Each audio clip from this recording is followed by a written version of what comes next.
Okay, we're now recording. We'll just record some of the intro period. We got a few people in here. I don't mind if we don't have a million people in here. I just wanted to do this.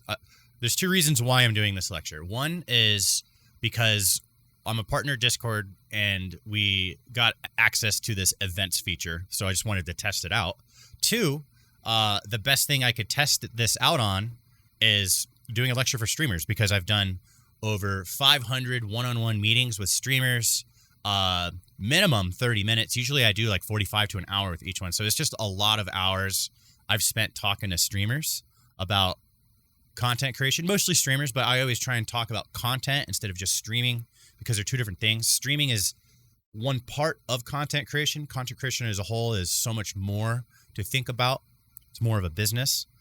And after talking to so many people, I've just gotten really comfortable having this conversation. So I think doing it in a lecture format is the next step for me, instead of just doing 500 more one-on-ones.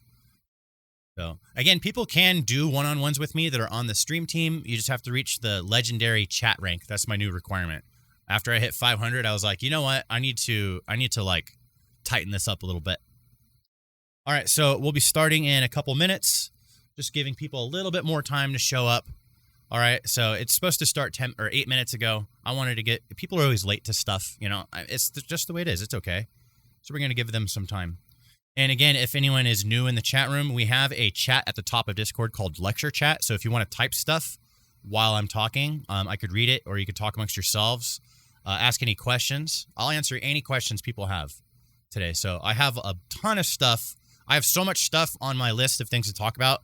I won't be able to talk about all of them. I have a lot of topics. So I'm just going to focus on like the ones I think are most powerful for people, especially newer streamers trying to get on their feet, trying to make some, get at least like get to the point where this is a side job or something. So we're going to focus on that. Yeah. All right. Starting soon. Looking forward to it. The event feature is pretty cool, right? It's very useful, especially if you, depending on your community, you might have different like major uses for it. For example, our community is a big gaming and streaming community.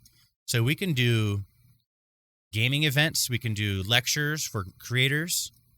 There's all kinds of stuff. I can probably invite, I have a bunch of friends that I can invite in here to do talks. Like I have a, like I'm going to talk about DMCA today, but I have a, like a lawyer friend. He's on the stream team and he can come in here and talk about, he's a copyright lawyer, or that's what he studied. I think, I'm not sure what type of lawyer he is right now, but he started like his own stream beats. It's called Stream Wave Records. And it's all done exactly the same way. He paid people, got the music made under his name. He owns the rights 100%, got it all copyrighted underneath a label that has a company entity, So like he wants to come in here and say, hey, I want to promote Stream Wave Records to your streamers by doing like a talk so everyone can hear it, like so he can educate people on DMCA and stuff, which I think is really cool. But I think I could do it better, even though I'm not a lawyer, because I just keep it simple. I just say, pay Monster Cat $5 a month and you can use their music on Twitch and YouTube. You just buy, there's licenses that are so cheap, you just buy them and then it's out of sight, out of mind. But anyways, all right, I think it's time to start. We're here, so let's go ahead and get this lecture started. We got a bunch of people in here. Hello. If you're new here, you're just tuning in, there is a lecture text chat at the very top of Discord, so you guys can talk, ask questions while we do this. And I'm going to go ahead and get started. So, content creation or streaming, if we want to talk about that, is, depending on your goals, a very difficult path. Okay, so if you want to, let's start with this. If you're a streamer and you want to make this a side job or even a full-time job, you want to take this seriously, you want to grow to a point where you're making hundreds of dollars a month at least, to start with, or go up to thousands of dollars per month. If you're trying to reach that, then you're going to have to, oh shit, can you guys hear me? I don't think anybody can hear me. Oh, wait. Oh, you guys can't hear me. Okay, just making sure. Sorry. So if you want to take this to a serious level, then you got to take it really serious. And A lot of streamers don't agree with me on this, but a lot of those guys aren't making as much money as me either. They don't have as many people watching them as me. They just want this to be a video game. And streaming is not a video game session. Streaming is content creation. You're supposed to make stuff that makes the viewers happy and engaged to where they stay on your channel and you can have retention. The longer they're watching your stream per mass, not just your buddy. A lot of people will say, oh, yeah, my friend watched my stream all the way through.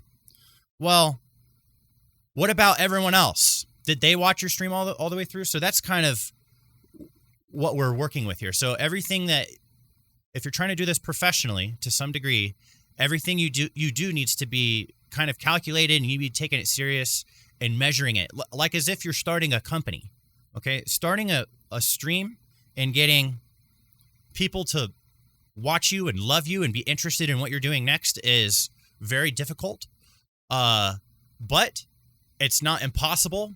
And even though there's so many people doing it, I think that I find content creation kind of easy, because all you have to do is just do a better job than other people, and then you win. So people say it's so impossible and you're going to get lost in a sea of people.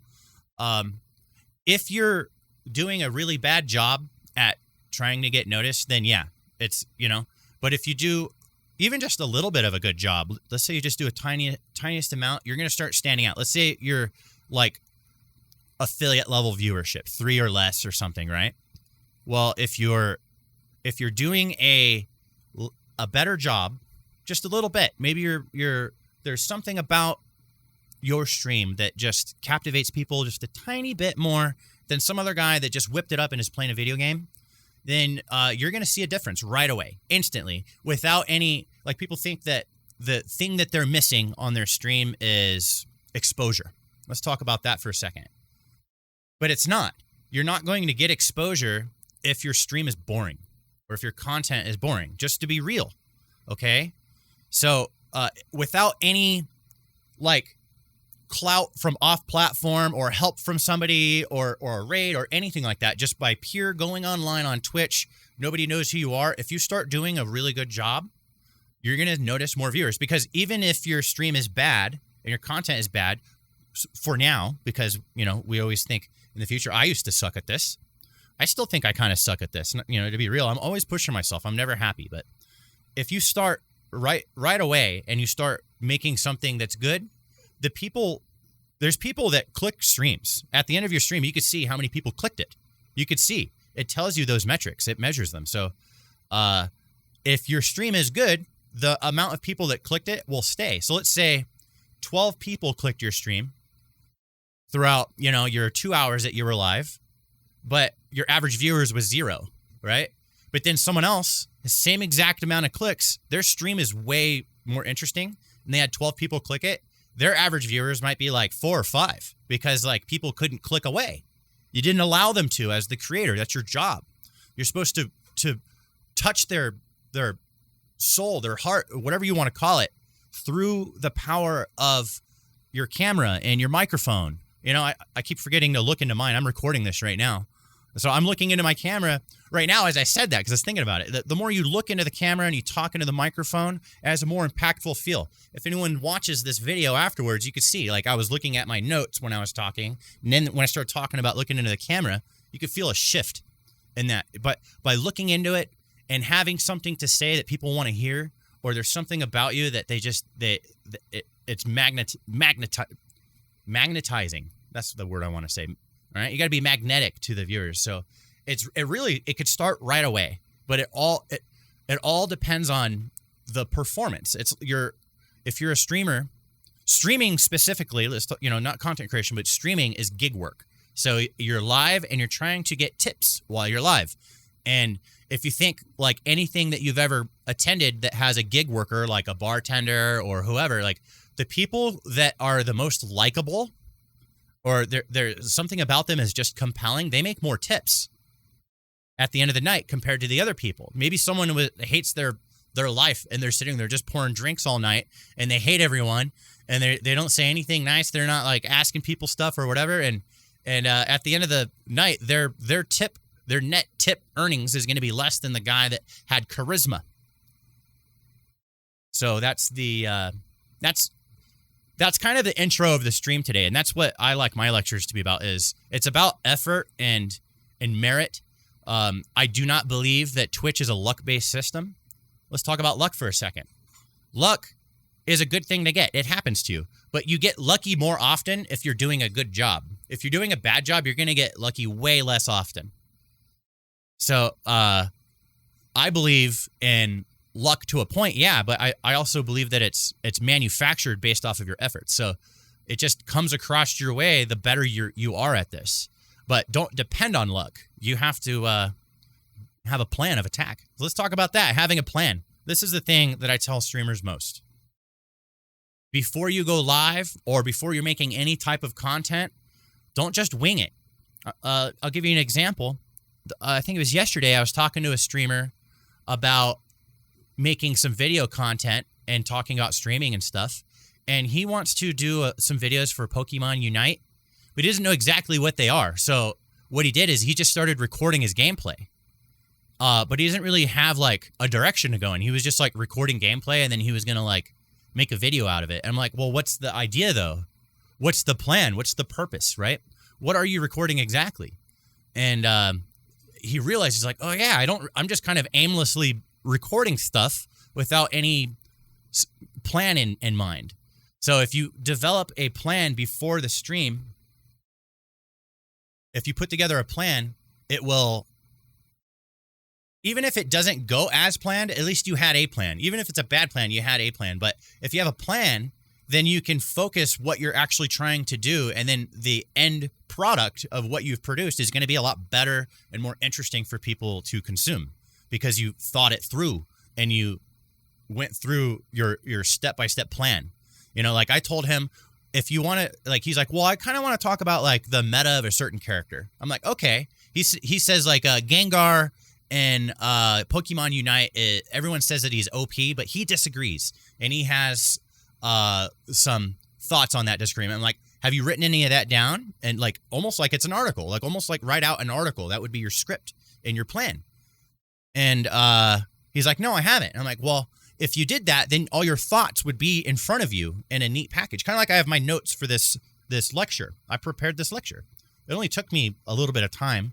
I already had a lot of this stuff written down, just collected it in one place, and then organized it by the things I think would be most important to you guys. And that's it. So there we go. My plan was simple, but I have a plan, and now we're going to have a really nice lecture. And I think that if he puts together a plan for his Pokemon Unite meta video, and he writes it all down and thinks it through, and then as he's recording it or doing it live or whatever he's doing, it's going to come out way better. So that's the power of having a plan. You have to have a concept, and then you got to figure out how you're going to explain that concept in an entertaining way. And it takes a lot of practice. Talking about a plan, it's hard to come up with a plan if you've never done it before. All right? So it's so easy to say, come up with a plan. But people are like, well, what plan do I come up with? You know, what do I even do? And I get that. Start with a bad plan. Start with something that you never know if it's going to work. You never know. But you just try stuff. And what I say is come up with 100 plans and try them all out. Cross them all off the list. Just come up as many as you can. And the more stuff you think of and write down, it could be like a few words. Bam, that's the plan. You look at those few words, instantly your brain goes back to, oh yeah, that was what I was thinking about. And it could be like pages and pages of stuff, but a few words is written down. That's a bullet point. That's a plan you've written down. You could even go as simple as that. We got a question. If you're trying to do streaming with this plan idea, should we do the same thing for our streams? Okay, I think you meant videos in one of those words, but yeah, you should have a plan for any type of content you're putting together. You should have a concept of what the video is going to be or what the stream is going to be. It applies to all the forms of content, like opposed to videos. Yeah, sorry. Yeah. So videos, you need a plan. Streaming, you need to have a plan. Let me give you an example of some streaming plans that I've come up with, right? So, over the years, I've streamed a lot of different stuff, and I've developed a really big bag of tricks, as I like to say, okay? I can go live, like right now, and I could just randomly pull out of a huge bag of tricks, and it's going to be a successful stream because I've done so many different things. An example of this is more of a technical plan. A little bit more work went into it, but let's say like Valorant 10-mans, for example, a big thing we do here in this Discord. If you don't know what that is, it's custom games, so the points don't matter, and we put 5 people up against 5 people, and we use a bot in our Discord to organize the games and balance the teams and report the scores and all that, right? And everyone has like an ELO. It's like an ELO bot. That's been developed and set up here for a long time. So I have that in my bag of tricks. If I wanted to, I can go live and say, okay, today I'm going to stream Valorant 10-mans. And I can also just keep it really simple and go with the motion. So the plan could be as simple as go live, Valorant 10-mans, make the announcement in Discord, and which doesn't really bring that many people in. You really have to kind of get the machine turning. Anyways, and I just start streaming those, and then I have, I've done that so many times. I've hosted, a couple thousand games at least. I've done that so many times. I just know that I can do that. Valorant 10-mans, for example. Or let's say, I'll give you a plan for a stream I had in the past. It didn't really get that many viewers, but it became a good video, which also didn't get that many views. But I was learning at the time. I was just practicing something. The concept was to IRL stream and go to the dollar store. Every subscriber gets to pick an item that I throw in the basket. So if I get a sub, I get half of that. That's $2.50. The item is $1, so I net $1.50 per sub. But it was a compelling concept, and I go around and people can tell me to throw in whatever I want, and I got like, the people made me buy the weirdest stuff, and it was super funny and great for content. It was great practice. So that's a concept. Another stream I did, I thought of this beforehand. I created this stream called Dr. Papa. I grabbed like this white button-up shirt and I made it look kind of like I was a doctor. And I messed up my hair like I was like Einstein or something. I actually didn't do anything. I just woke up that way and left my hair. I'm like, that'll look great for today's stream. And I put a Google Voice number on screen, which forwards to my phone. People can call it and ask for medical advice. And I would give them the worst medical advice I could possibly come up with on the spot. It was a great exercise in improv and comedy, and stuff like that. So like, these are, instead of just saying, okay, today I want to play New World because I got New World and I really like it. Or I want to play Tarkov because I love Tarkov. And just playing the game and sitting there and waiting for something to happen to you, something good. Someone like me, I'm prepared before I go live. I'm going to shit on that guy. He's going to lose so hard every time. Every streamer that does that, they're going to lose so hard to anybody that just has some sort of preparation for what their content is for the day.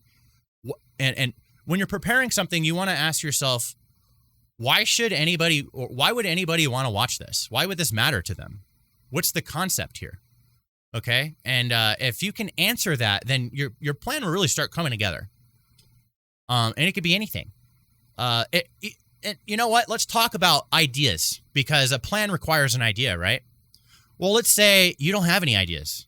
Most people won't have an idea. How do I come up with ideas? Let me give you the easiest answer to come up with ideas, okay?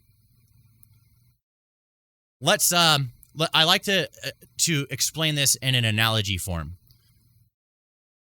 Let's talk like learning an instrument, okay? So when you first learn an instrument, some of you play, some of you don't. Some of you did at one point. But when you first start learning how to play an instrument, you kind of learn some of the buttons and the sounds or whatever your instrument is, okay? And you start learning like notes. You start getting the notes down. And then after you've learned the notes, now you have to start putting together songs. And what do you do when you start learning how to play songs? Well, you're not, what's his name, Beethoven or whatever. Who was the deaf guy? He was able to write entire symphonies at 4 years old. You're not him. Okay? You're not him. And by the way, those weren't very good. It's a 4-year-old making a symphony. It doesn't mean that it's good. He just was able to do it. Anyways, in music, you start playing someone else's music. That's how you learn. You play someone else's songs. If you want to start learning how to come up with compelling content and ideas and stuff, just copy people's ideas. Go look on Twitch at people that are doing things that are getting a lot of views and copy it. Like all the metas, right? Remember the Pokemon opening meta? Everyone started doing that. And anybody that was doing that was getting good views. It just has a high investment because you have to buy all those damn cards. But it works if you did it at the time. There's always different things that you can do. So like following the trends and stuff is a good idea, because now you're practicing making stuff that the horde of viewers want to see at the moment. And you can also, like, there's unique things that people are doing that aren't a meta right now, but it's still unique and it's compelling and people are watching it. you can try and replicate that for yourself on your own stream or for your own videos and try to do your version of it. Art inspires art. So I straight up say, copy it, motherfuckers. Go out there and copy them shamelessly, because it's take the morals and throw those aside and focus on, I'm trying to get good at this. I need to practice things. So you're not stealing anything from anybody. You're practicing getting good at this. You're just trying to get better at doing this. And you found something that someone else made and you liked it and you wanted to try to make it so you can try and be a better creator. If there was ever some sort of confrontation, you can explain that to them. They can accept it or not, but it doesn't matter. I've gotten copied so much throughout my career. Anything that I did that where I was dominating a niche, I had people following it. First example was when I first blew up in 2018 as the Custom King. That's where everyone called me at the time. That's why everything we do is customs. That's where everything started. So I found customs, and I've just expanded on that like hardcore since then for years. I did PUBG Warzone customs. I was the first to do it. I was doing it when it came out in beta on their test servers, and then when it launched on the main servers, I just blew up. And I went from averaging between 15 and 20 viewers, depending on what I was doing, which I was really happy with, to 50 to eventually like 80. I unlocked my partner button and everything through just PUBG. Then PUBG died, and my hype behind what I was doing died with PUBG. To this day, there's so many people in this Discord. This is where Game Rebel was founded, because I started a gaming clan for PUBG, and we named it Game Rebel. This Discord used to be called Papa's House, but I dominated it, and as I was dominating, there started to become these copycats. There's this one guy, he did everything exactly the same way with how he did the customs, but his thing, he did a little bit different, and it worked really well for him. He smoked a lot of weed. So every time somebody subbed or whatever, he would take like a hit of his weed and stuff, and it was all like marijuana'd out. So it was like the weed version of the same stream I was doing. But the thing is that every time I did something new, then this other guy would add that to his stream as well. And he was right where I wanted him to be, behind me. So, yeah, I guess the moral is start off by practicing other people's stuff, but it's also important to realize that you're doing that so you can become more creative and come up with your own ideas. If you're always stuck behind somebody copying them, you'll always be in the shadow of that person. You'll never be able to beat them, is the moral of that. But back to the original point of ideas, that's where they come from. The ideas come from what's on Twitch itself.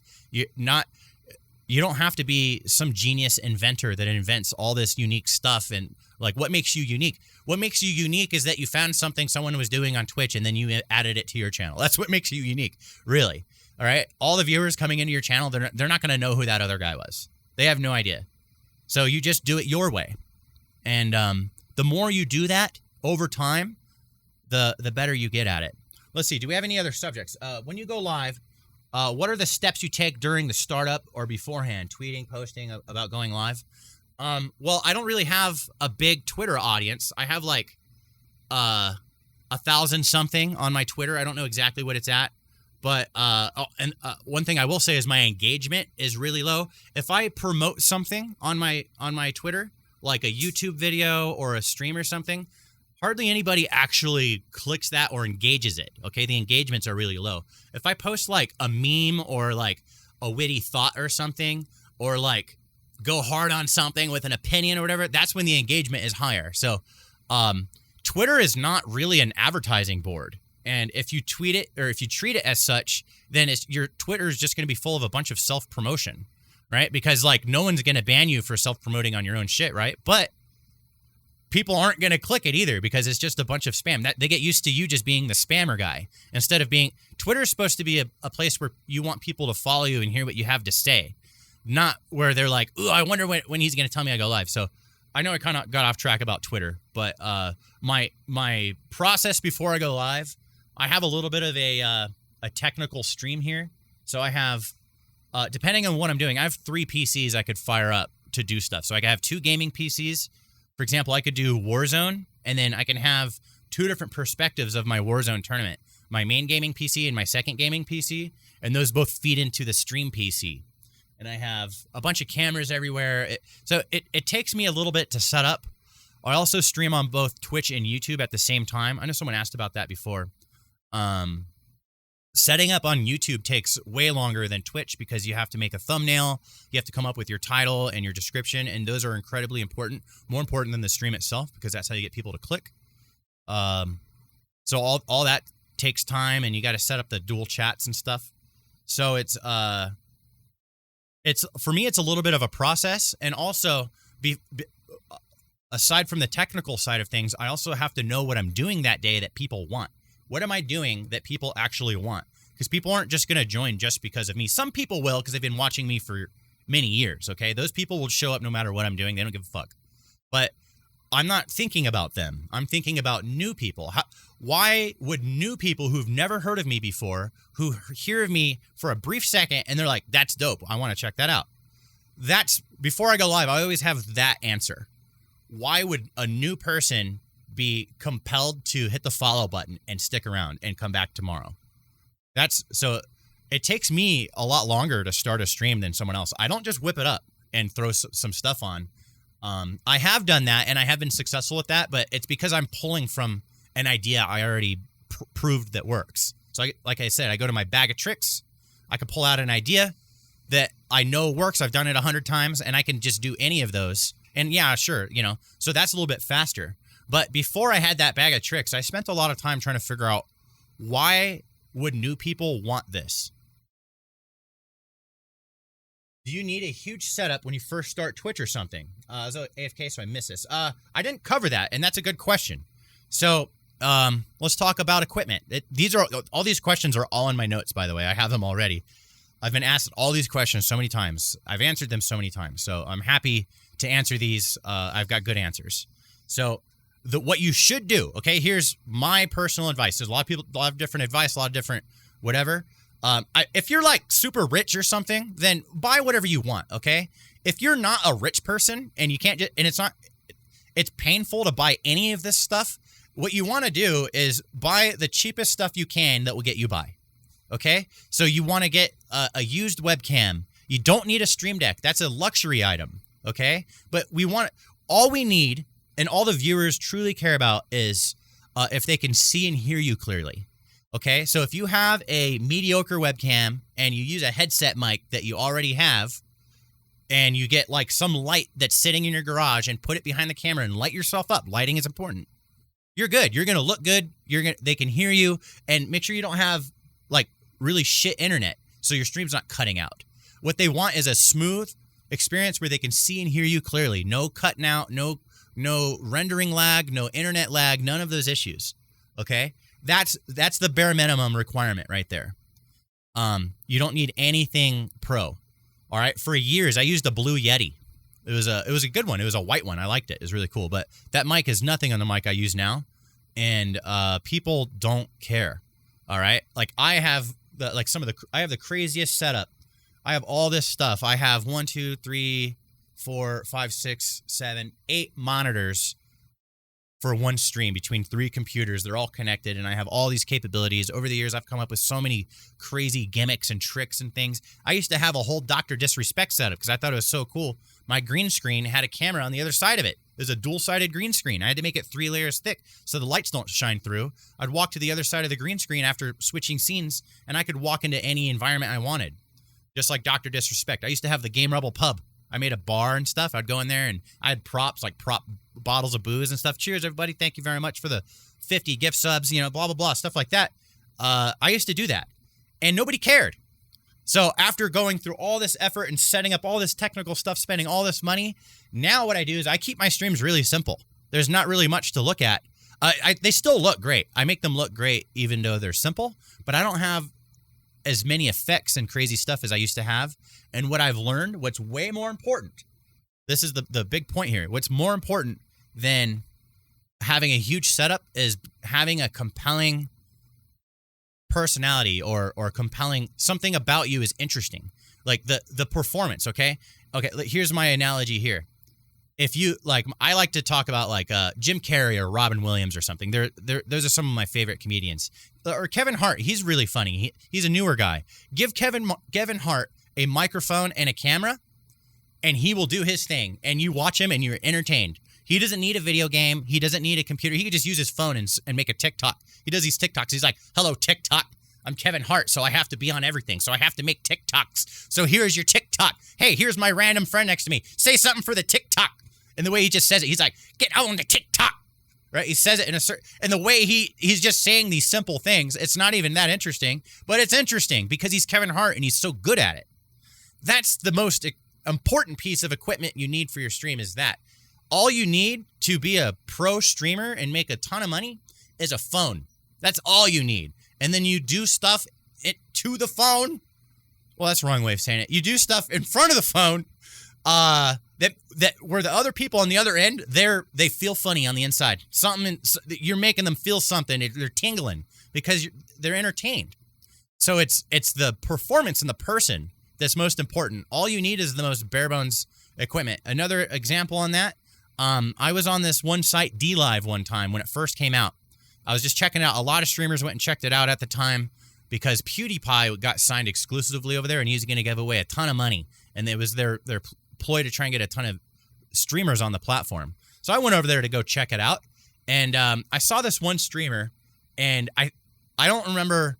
He's not on Twitch or anything. He's from somewhere else. But this dude was in a closet with a busted ass laptop and these headphones that were they were like falling down. They're like lower on one side and shit. He just got like the most busted ass stuff, and he was in a closet, and he was so energetic with his stream, so compelling. Like someone would follow him or donate. I forgot what it was Lino points or something like that. They had like their own cryptocurrency built into the site. Anyways, he would all he had, he was in a closet with his busted ass duct tape stuff together. And anytime someone followed or donated, it was just so entertaining how he reacted. And he started writing names all over his body, and he ran out of space, so he started writing them on the wall behind him in the closet. Just didn't give a fuck about the wall. Started writing names on there with a Sharpie. And he had nothing, and he had like over 100 viewers. And I was like, damn, this guy must have been doing this a long time, because he knew, I could tell he knew exactly what he was doing, right? It wasn't just some like weirdo that was like being weird in the camera or whatever. He was being kind of weird and crazy on purpose because he was getting a reaction from the audience. He understands the audience needs to be super entertained. All right, let's see. This question is far off topic, so if you want to come back to it, it's understandable. But what is a good free or cheap video editor you know of? DaVinci Resolve is the best free one that I understand. All right, there might be better ones, but DaVinci Resolve has a free version, and there's a zillion tutorials on YouTube on how to use it. So if you want to start video editing, I recommend downloading that because it's free. If you can learn one video editor, you can learn them all. All right, they're all a little bit different from each other. You just kind of pick one. I think the three best ones would be Sony Vegas, Premiere Pro, and the Apple one. And I plan on getting the Apple one. I'm going to buy a new Apple computer and get the editing thing. And it's just for editing. That's what the computer's going to be for, and my YouTube's going to pay for it. So I told myself if I can make $10,000 in 1 month on YouTube, I'm going to reward myself with that whole editing setup. That way I don't have to use Sony Vegas anymore because it crashes too much on me. I love Sony Vegas. I know how to use it. Been using it for over 10 years, but it crashes all the time. So let's see. I got some notes here. Unless anyone has questions they want to throw in the chat. Let's see here. Let's talk networking. All right. Let's talk about networking. So I think networking is a very powerful tool if you do it right. And I think that most streamers' idea of what networking is and what a lot of small streamers spread amongst themselves is wrong. Okay, so here's networking. Here's where I first started networking in my life. I started a company called Radio Rebel. I know I got this Rebel theme going on. My gaming clan as a kid was called Alien Rebels, by the way. I was a teenager. I just kept it ever since then. But Radio Rebel, it was the company that I built was a service for musicians to upload their music to the website and create their own store, and then they could sell it from that store to their fans, and they keep all of the revenue.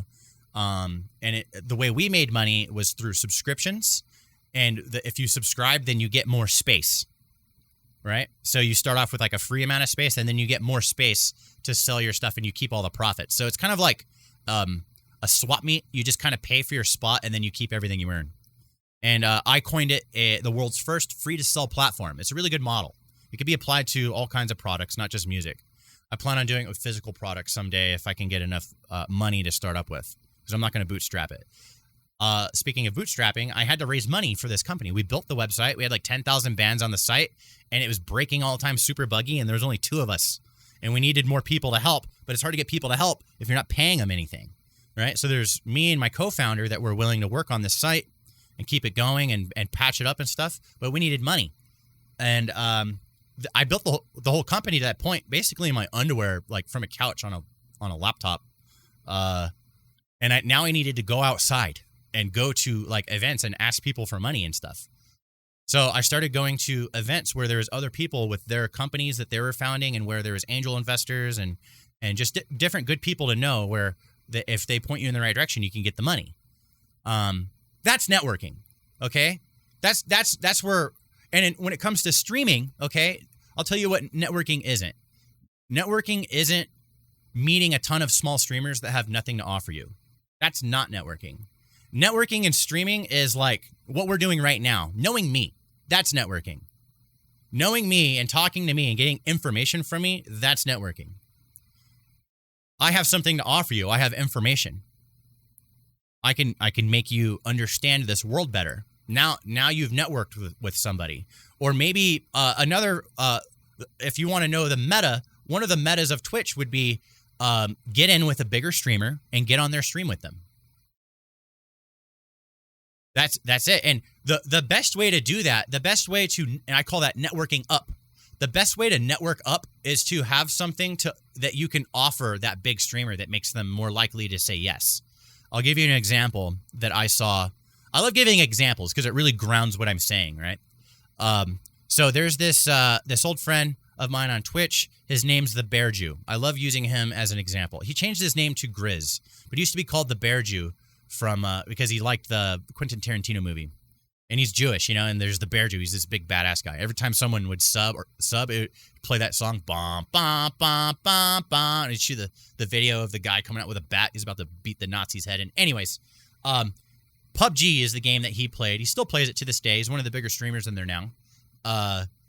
Back then, he was like 5 viewers, but he's really good at the game. And what he did is he grinded the game and became #1 in kills in North America. So he didn't go for wins. He went for kills. He just wanted to kill as many people in each lobby as possible, even if it meant losing the game, even to the very end. And people really liked that once he caught on, but he was really small. What he did was he went to a bigger streamers community and got involved in that community and got to know all the mods and everything like that. And then after a while, he sent the mods a message. He's like, hey, I'm #1 in NA in kills, or I have this KD right here, and I stream, and I would love to play with this big streamer that you mod for. Could you send this his way? Because if he plays with me, we'll win.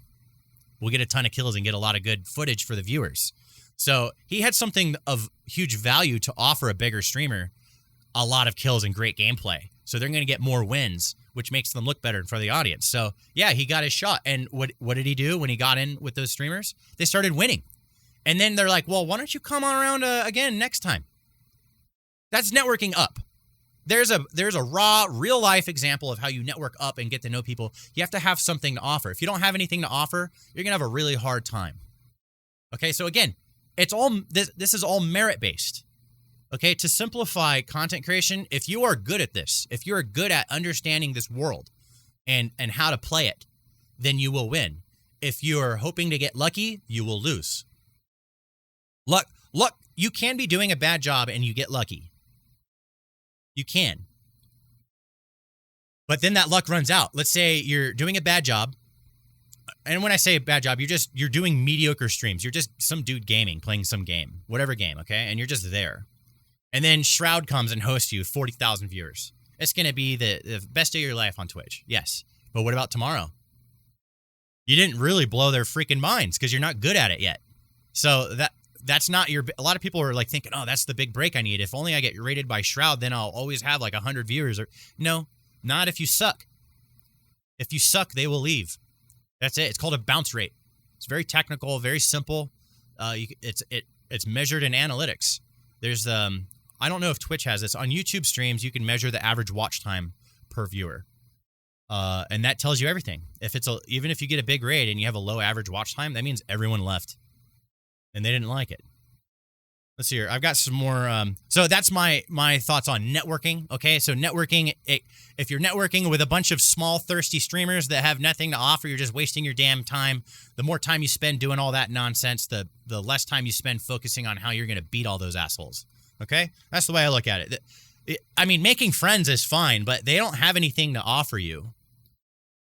You know what? I have a note here about streaming with other people. So let's throw that in here since we're on the topic of networking. If you are streaming with other people and they are not practicing as hard as they can, how good they can be in front of a mic and camera and how they can have that charisma, like a Kevin Hart person, where they just have a camera and a mic and they do their thing and it's captivating, right? If you're not streaming with people that are taking that world serious, like how do I captivate the audience, then it's just some asshole that's in your stream that people don't really even want to hear. You want some. When I join people's streams, I turn on, okay, I'm in guest mode. I feel it's like as if I've been invited onto somebody's talk show, and I don't want to be uninteresting. I want to enhance the show with my presence. So I turn on streamer mode, aka guest mode, and I'm there to enhance their stream and also shut the fuck up when they're talking to their chat and stuff, you know, and not trying to interrupt their broadcast. That's the people I like to stream with, the people that treat my stream that way. And I hardly ever bring anyone on my stream because most people don't do that. So why would I bring someone on my stream that makes it worse? So only bring people on your stream that enhance your stream. And if it's just someone that wants to hang out with you, then they're going to be hurting it. With that said, I will say one of the things that I did when I was a small streamer to get more viewers, this is how I got to like 15, 20 viewers, okay, was talk to anybody. So I would create a queue. Okay, when you're really small, you can do this. You can create a queue of anybody that's watching can join your squad on whatever you're playing. And you bring them in, and then they can play a couple games, and then you rotate them out and get new people in. And you put them back into the chat to wait in line again. Okay, so there is a smaller step that you could take, but what you want to do, your goal is to outgrow that and say, sorry, guys, I can't have you on the stream anymore. Or play with me after the stream is over. I'll have a channel in my Discord or some shit. Okay, you could do that. So your goal is to transition out of that, and then the people that you play with, those are personality-based people. They're people who make your show better. All right? So that's to conclude the networking and playing with other people. Don't play with people that make your stream worse. All right? And or distract you from talking to the chat and stuff. You're there to first and foremost entertain the chat and make them happy. They're the lifeblood of your stream. Okay, let's talk. We talked a little bit about equipment. You don't need it. I meant to cover overlays as well. So same thing with overlays, okay? There's no overlay that will save you, okay? Like, I don't use any custom overlays or anything like that in my streams. I make all my own stuff very simple, just using OBS Studio. Raw OBS Studio. And I still have like default sounds. Like I have the little bling for certain things, you know. It's nobody cares. Nobody really cares about any of that. That's more something for you that makes you feel good about what you're in, you know. If it feels like you're in a Ferrari, or if you're in like like if you got a nice car, you're always taking care of it and you feel pride in that car. You can set up overlays and stuff. I found that over time, as a professional content creator that does this full time, people don't care. You can literally have zero overlay and you just be there and Kevin Hart your way to success, essentially. Okay, you got to be. It's being interesting. All right, let's see what else we got.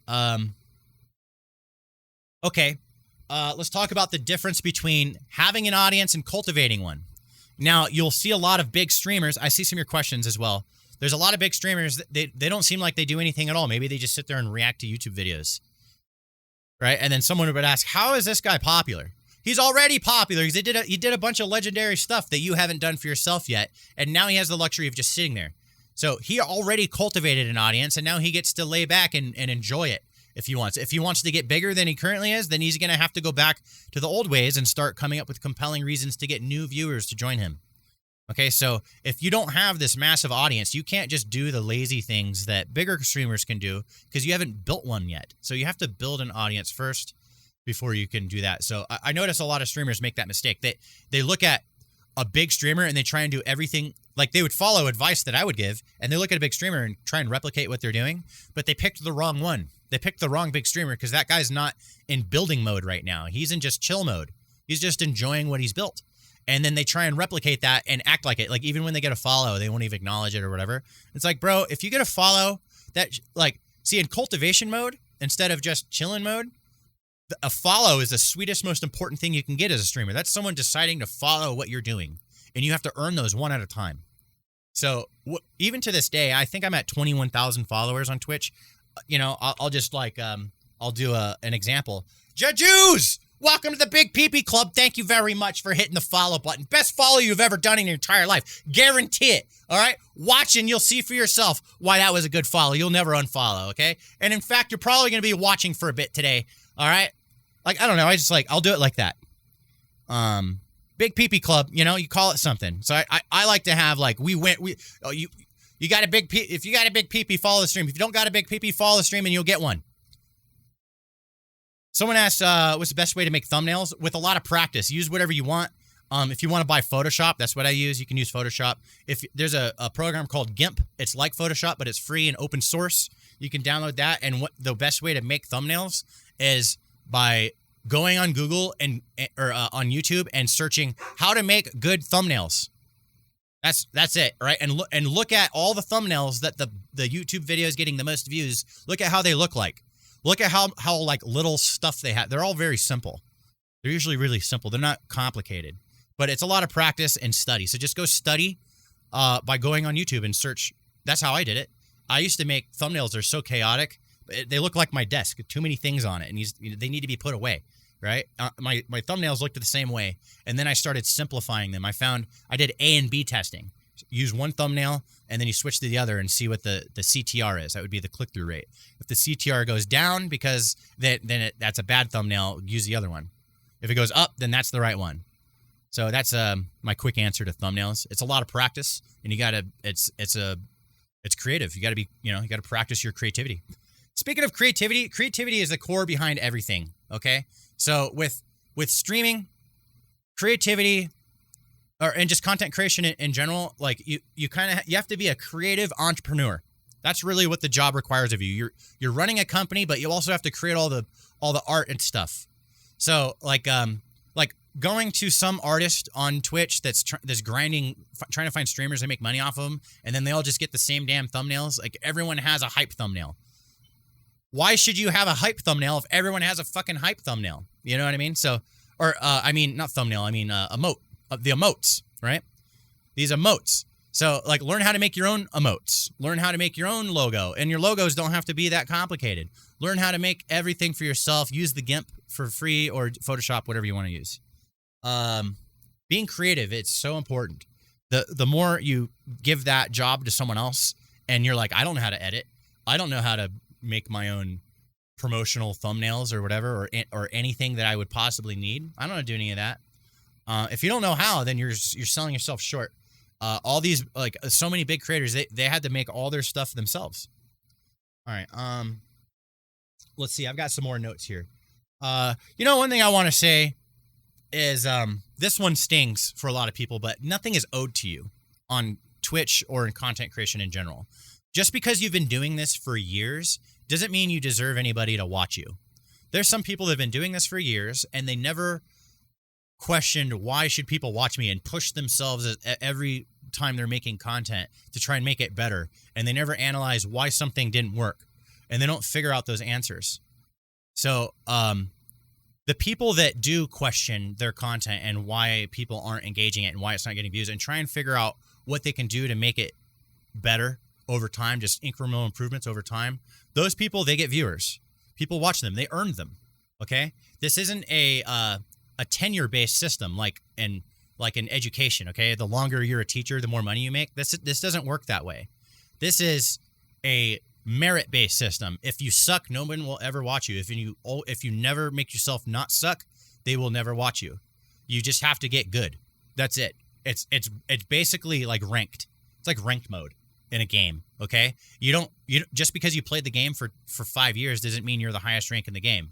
The only way you get to the highest rank in the game is by getting fucking good at the game. And Twitch is a game that can be played, and there's metas that can be learned, and you can master them. That's it. If you suck, someone like me is going to take your damn lunch money, all right? Because I want your viewers. I want everyone's viewers. I want them to watch me. And the way I'm going to get them is by being a better streamer. And if someone's beating me, that pushes me to try even harder. I do not want to get beat. I don't want anybody to beat me at this. So I'm very competitive. Let's see here. Let's talk about Twitch hosts. I kind of talked about those earlier, but I'll just cover that. Same thing, the Shroud story. If Shroud hosts you and you suck at streaming, it doesn't do anything. I think that's really all this is. Let's talk about green screens and effects. Green screens and effects. Do you need a green screen? My simple answer to that is if you want a green screen, it's because you want to do some effects and stuff. I believe even if you have like a kitchen sink behind you or something, anything behind you, no matter what it may be, that's your world that you live in. That's intimate access into your world. That's what is so great about Twitch. What makes it so interesting is that it's the most connected way you can interact with a creator. Okay, even on a mass scale, even someone like XQC that has like 100,000 views or something, like you could see his room behind him and it's intimate, even if it's just some empty ass fucking room. All right, that's better than the green screen. If you want to do a green screen, it's because you want to do crazy effects like Dr. Disrespect and stuff. That's what they're for. They're for special effects. So if you have some special effects ideas and things that you want to incorporate into your stream and you want to do those every day and always come up with new ideas for new effects because stuff's getting old, then yeah, do the green screen thing. But if you don't have any ideas for effects, get rid of the green screen and let people see what's behind you. Clean it up, put some posters on the wall, light it up so it's all sick looking. Okay, treat it like it's a set. Don't hide your set. That's what I say. Now, again, with the green screen thing, I will say that that is just an opinion of mine. I don't really see that as gospel, but that's just the way I see it. If you want a green screen, it's for effects. Let's see. We got any other questions anybody wants to throw in the chat? I still got some things on my list here.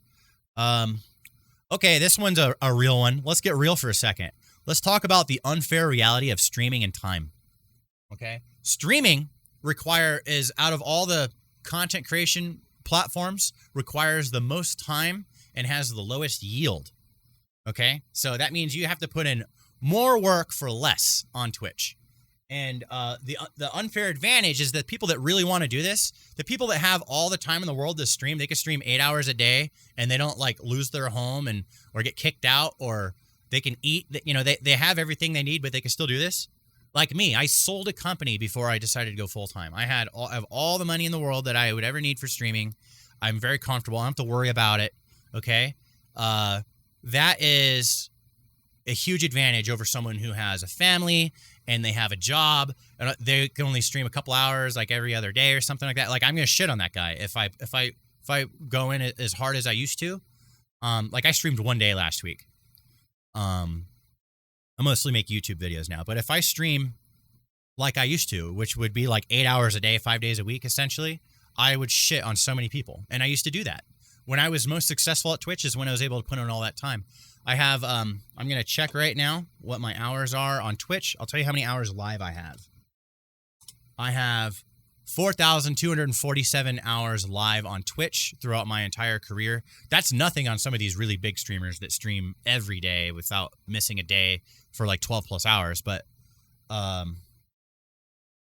I think my question was missed. What was your, are there any must-haves in streaming, but anything from equipment to Twitch chat enhances like bots? And that's all gimmicks. None of that matters. You could literally have none of that stuff and you just have a phone. Okay? Jujus, if you just have a cell phone and you have good Wi-Fi and you can be interesting in front of that thing and have a compelling concept of what the stream is, even with just a phone, then you get viewers and stuff. Okay? Bots and all those things, they're just little enhancements that do make the stream a little better.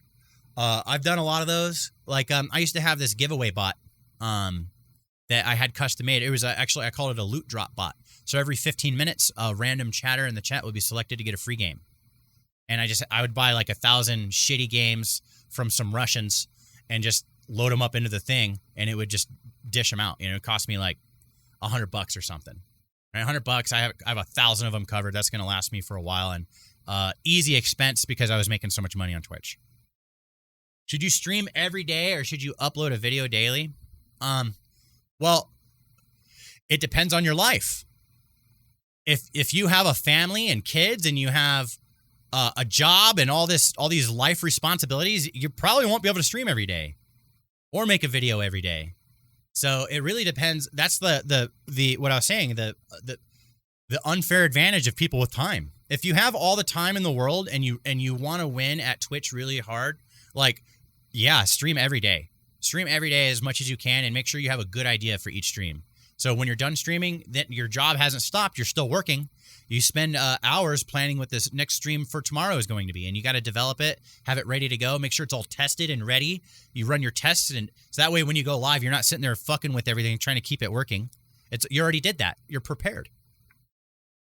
So, yeah, stream every day. If you want to go full time and you think that you have what it takes to be as good as you need to be to do this, then yeah, stream every day. That's how you're going to win. Do you know where you bought the cheap games for giveaways from? From Russians. That's all I'm going to say. What else we got? Anyone else have any other questions? Let's talk about finding a niche. Okay, so when you have a niche, you don't have to have an exact plan every day. You already know what you're doing for the day. Okay? Yeah, fell off the back of a truck.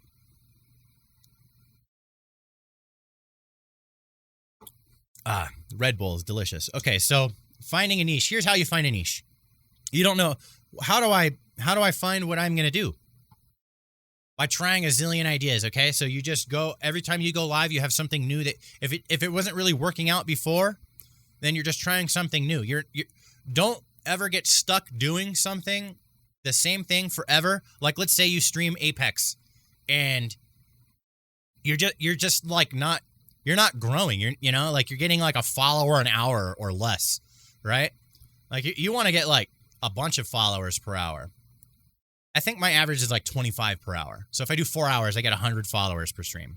That's going to shit on the guy that got 1 follower in one stream. If you're getting something like 1 or just a couple followers per stream after hours of effort, it's not working. You need to try new things. That's not going to work for you. So you got to find a niche, and you do that by like trying other games, trying other ideas. Maybe there's something different you can do with Apex than just playing. Maybe do challenges or something. I don't know. But it's discovered. Some people, they can find a niche faster than others, but to maximize your chances of finding one, you just try a bunch of stuff. Really important to try a bunch of stuff. Let's see. Okay, let's say you start making it on Twitch. Let's say you're making like $500 a month. All right, you're making some good money. All right, and it's still growing. Maybe you start making $1,000 a month. And you start getting used to that, and you start getting used to how many people show up. But then over time, it starts declining. Not very much at first, but it's just over time, the decline is steady enough to where you went from making $1,000 a month back to 500 or maybe 250 a month or something from streaming with the same amount of effort and everything, doing the same thing. Maybe you found a niche, right? What's going to happen is you got to find something else to do, or you got to find a way to reinvigorate what it is you are already doing. But what I call that is the ups and downs of content. All right. So when you're having a really good winning streak and you're like hockey sticking with your stats, okay, a little hockey stick shape, you're just growing real fast. It's going to go down at some point, and you have to be prepared for that. So at some point you won't be doing as good as you were before. And you just need to remember, I was able to get there once. I can do it again. I just need to find something else that I can do, or I need to change something to recapture that. And sometimes it takes, again, you go back and you start trying a ton of ideas until you find that new thing you can do. It's like a pivot. So I call it the ups and downs. And also, over the years, people come and go. So try not to get too emotionally attached to everybody. I know I don't. I know so many people through streaming, and I have so many people that join my Discord. We have, I think we're close to 10,000 members in the Discord now, or we're 9,470 something. That's where we're at right now. But that's how many people stayed. Imagine how many people joined and left, which is, I calculated it the other day, it's like 50,000 people. So we've had over 50,000 people join this Discord, and we have a really good retention rate with almost 10,000 still remaining, right? I've met a lot of people, and same thing with my streams. I have 20,000 or 21,000 followers on my stream, but how many people have I talked to and chatted with and got to know that are beyond that 21,000? And within the 21,000 that remain, how many of those people do I still know who they are? I don't. I don't know everybody. So people come and go. So, so don't feel like it happens. I used to do this when I was a small streamer. I'm like, why isn't this guy watching me anymore? Because he doesn't fucking want to. Just get over it. Someone else will watch you. People come and go. So at first, when I was experiencing people leaving and not watching anymore after watching like every day, now they're not here anymore. Like there's this guy, his name was Poopman. He started watching my stream when I first started. He's one of my first like 10 subs. And he was around for years. And then it started slowing down. He started showing up less and less and less. And then I just haven't seen him in months, He pops back in every once in a while if I'm playing something different, like a single player game. He'll check it out. But yeah, it was like we became good friends. I chatted with him all the time, and then he just kind of fell off. And I was kind of butthurt about that until years of dealing with that, and just so many people have come and go. So just keep that in mind. People come and go. Maybe some of you guys will never talk to me again, after this lecture. It doesn't bother me. It really doesn't. Let's see here. Let's talk follow for follow. So, and like lurking and all that kind of stuff. Look, if you want to make your number bigger and make you feel better, then go do that, okay? But what you're going to do is surround yourself with a bunch of people with a losing mentality. They're not trying to get good at this. They're trying to cheat, okay? And what happens if you follow yourself to having like 1,000 followers, but nobody's watching? Because you didn't learn how to get good. If you just skip the follow for follow thing and you earn the 1,000 followers the hard way, you're going to have way more EXP by the end of that journey. So it's kind of like using cheat codes in a game to get to the end of the game, but then you still don't know how to play the freaking game because you cheated the whole entire time. The only way to learn the game is to go back to the beginning without the codes on and play the game normal and learn how to beat it. So there's my really short answer on lurk for lurk. It just makes you suck. And people like me look at you and I could tell instantly that you followed for followed. Everything's recorded. I could look at it. I could look at your stats online that you got all this follower growth, but no viewer growth because you suck. So don't do follow for follow. It cheats you. Let's see. We talked about ups and downs. Twitch is it's not a race. It's a marathon, right? So I've been streaming since 2015. And then especially during the pandemic, a lot of people started streaming.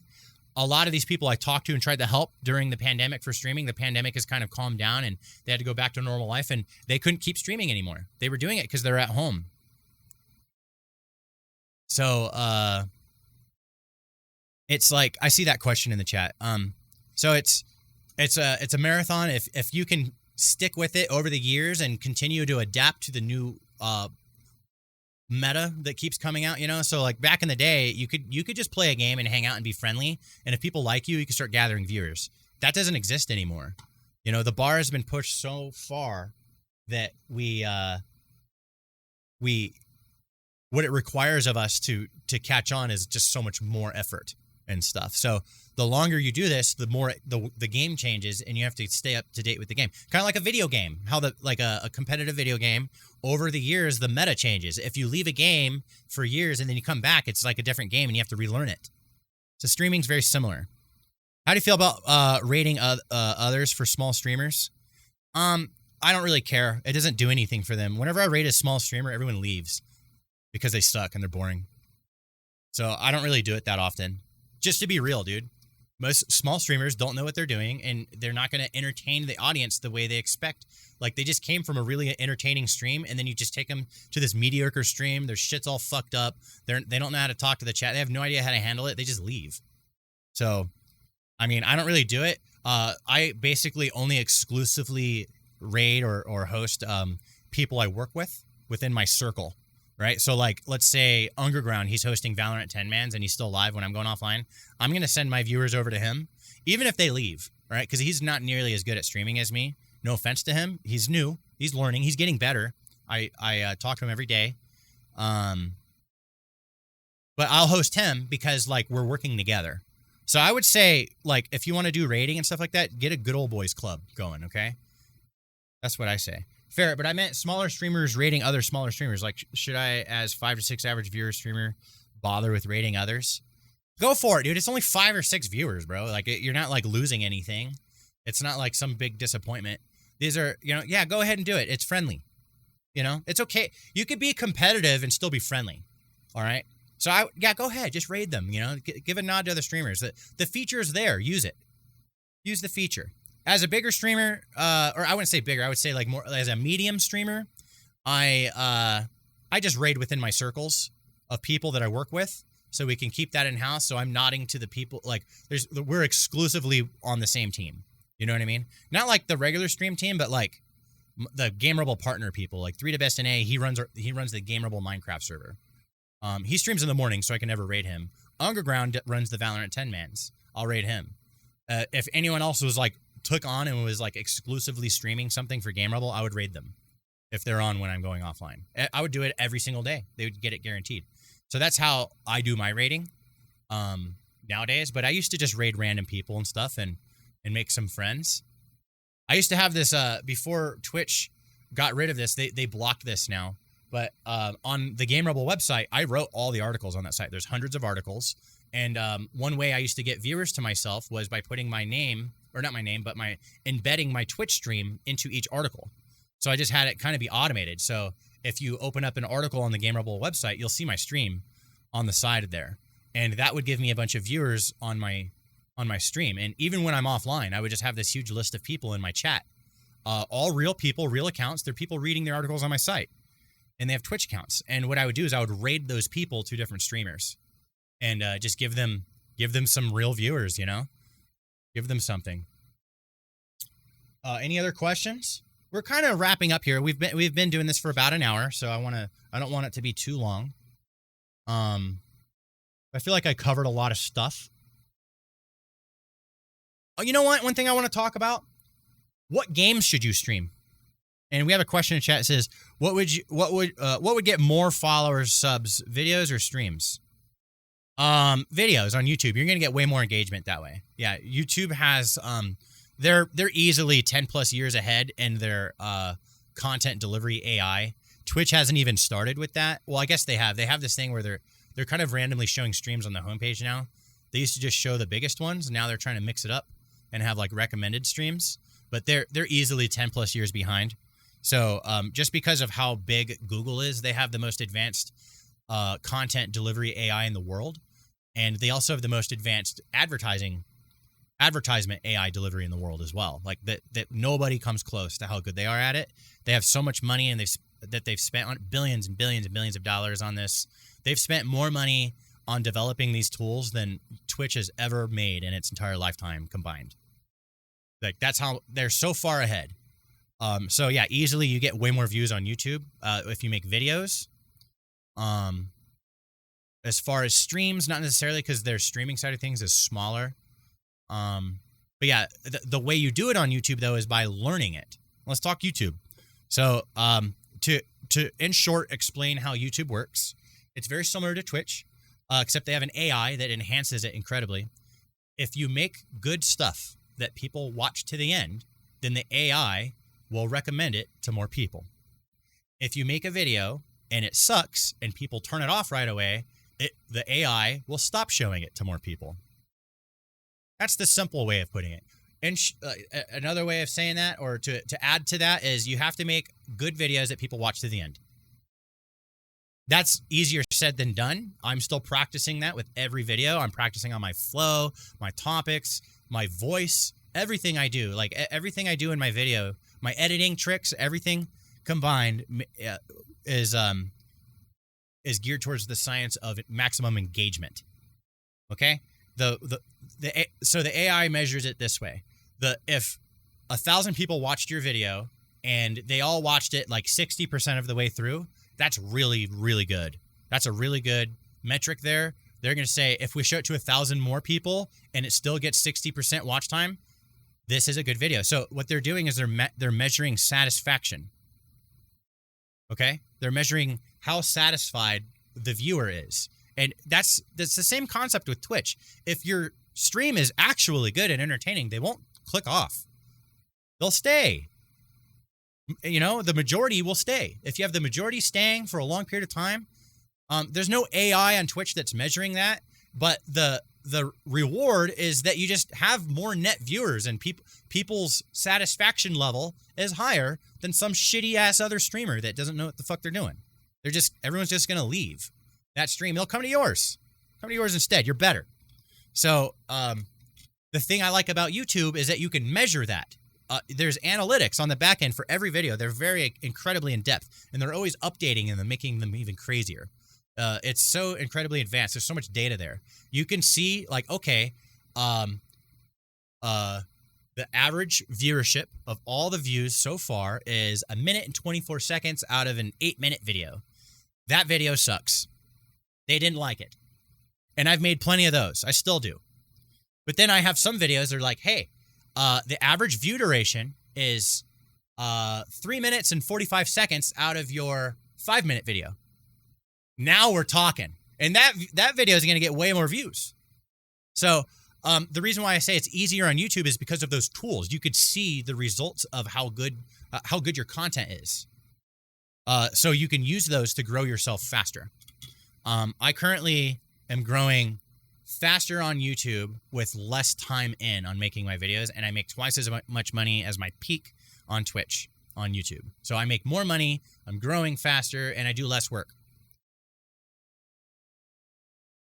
Let's talk about what games you should stream. Let's go back to that for a second.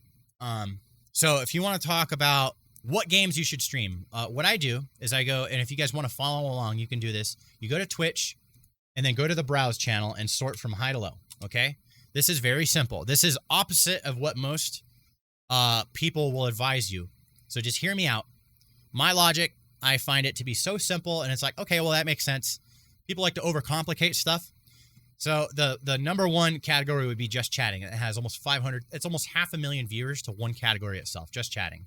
Next is League of Legends, then Fortnite, Grand Theft Auto 5, Counter-Strike, Valorant, Call of Duty Warzone, Final Fantasy 14, Apex, Minecraft, Tarkov, Dead by Daylight, New World, slots, just gambling, Dota 2, Pokemon Unite is up there. It's doing good. I hope it stays up there for a long time.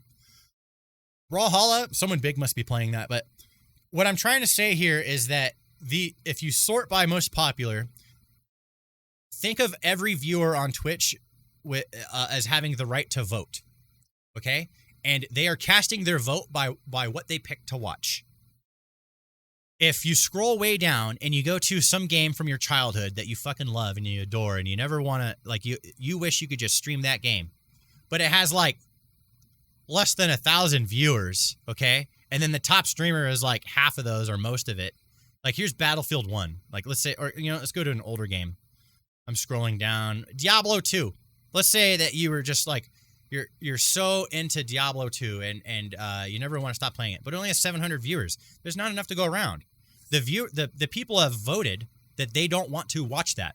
So some people say stream the smaller game so you can get more exposure. That's backwards. You get more exposure from the game that people are watching. If there's nobody there, who are you being exposed to? You see what I'm saying? So it's the opposite of what everyone says. So the whole idea of let's talk about what's it called when something's full, right? It's everyone says that. They're like it's what's the word everyone uses? Like there's too many people streaming it. Saturated. That's right. Brittany knows it. It's too saturated. I don't believe in that word because I don't get all my viewers from Twitch alone. See, Twitch doesn't have an AI like YouTube does where you could just grow from like an AI that delivers your content because it's quality. That the way you grow on Twitch is by getting your name out there in clever ways. So yeah, do I get some viewers from Twitch that just click my stream? Sure. But that's like 10% of my new viewers. The other 90% is coming from off platform. Like let's go back to Valorant 10-mans. If I were going to stream Valorant 10-mans, most of my traffic is going to be coming from the Discord where our big Valorant community is. That's where they're going to come from. Or Minecraft. I have a Minecraft server.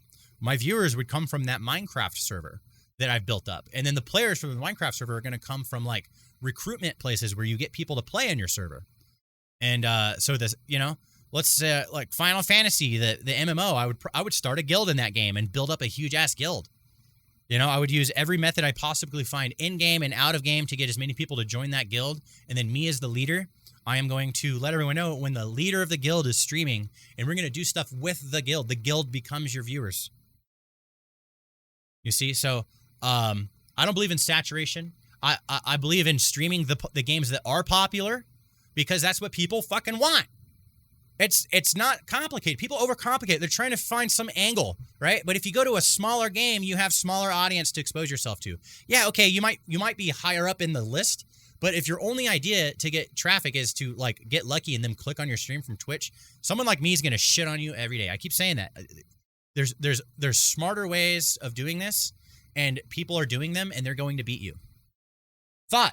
With the stream, it is about the streamer, not necessarily about the game, even though the game can add to the stream. This makes streaming the more popular games more sensible since folks will come for the game but stay if you are entertaining. Yeah, pretty much. Yeah.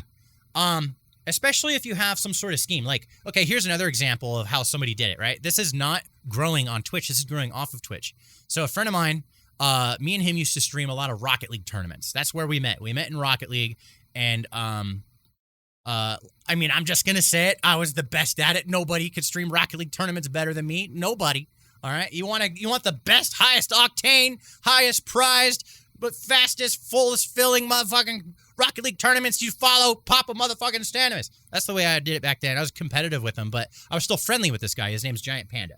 All right. We were doing the exact same thing, but I wanted to beat him because I'm competitive and I don't want anyone to make a better show than me if we're doing the same thing. I'm going to beat you, and if I'm not beating you, I'll figure it out. We both ended up leaving Rocket League because just got tired of it. But and we went and did our different things. What he ended up doing was starting a Grand Theft Auto RP server. And it blew up. And I didn't know how. I met with him and I asked him some questions because I wanted to know what happened and how he did it. It blew up, and he has over 1,000 subscribers on Twitch right now and only streams once a week. And the way he did it was he started this server. He got the right people helping him get the server going. And then he found other servers and communities that failed because their leader like fucked them over and wasn't nice and stuff or whatever happened. Like he's too power hungry. And he finds failing communities. They happen all the time. People build something up and then they destroy it because it goes through their head. So he would find them and swallow them up into his community and then treat everybody right. And in order to get the VIP access to the RP server, you got to sub to him on Twitch. So he has over 1,000 people sub to him on Twitch. His Discord blew up and doubled mine. He had like 500 people in his Discord. Now he has like 20,000, like out of nowhere, just from doing this thing right. And that's how he did it. And he streams once a week. The stream is now just a fan service. The thing that he does that the people want is that RP server. So, that's the story. Again, I like to teach through stories because it's an example. It makes sense to me that way. Let me look at my notes. We got anything else? Let's see. We did Nothing Is Owed to You. What game should you stream? Let's talk about stream teams. Stream teams. I have a stream team. I'm the anti-stream team. Okay? There's a lot of stream teams. They promise you a lot of shit. The only thing that I like to do with the stream team is hold people accountable. If you're doing a shit job, someone needs to tell you. That's what this team's about. If you're doing a good job, someone should tell you. You should be rewarded for that. We need to hold each other accountable. And we all understand that nobody can save you. There's no team that can save you. I can't make someone popular. I can't make everybody love you. So we're the anti-stream team. I think most stream teams suck. They promise a lot of bullshit. And it's just somebody trying to collect a bunch of people. Am I trying to collect a bunch of people? Yeah. But our value is that we tell you up front, we don't have anything to give you other than pushing you to do a good job. And if you don't do a good job, you're going to fail. So stream teams, especially if they're trying to collect up a bunch of small streamers, 99% of the time they suck. I think we're the only good one. That's what I think. I haven't found anyone else that's as real as us. And I'm going to keep it that way. I think we probably, this Discord and the stream team could be way fucking bigger if I did it like everyone else did because it works. I'm not trying to make a big stream team. I'm trying to make a real stream team so I can always brag about it. I was told one time, don't build things you're not proud to brag about. So I'm proud of our stream team. We're the realest one. A lot of people fall off of the team because like they thought that joining would make them bigger. But only you can make yourself bigger. All we can do is give you the tools and knowledge. The rest is on you. You got to take action and go win. Let's see. So we did stream teams. I was going to talk about podcasts. I'm just going to skip podcasts. Let's talk a little bit about music and DMCA.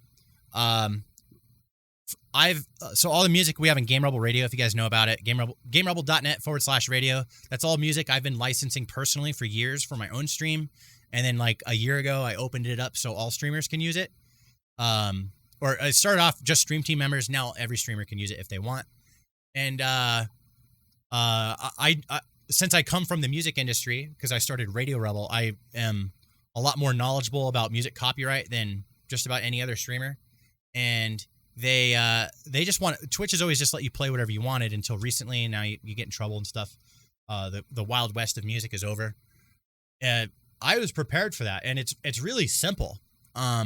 You can go around and get a bunch of music from indie artists like I did, and they all come to me. I don't go to them. I'm the destination.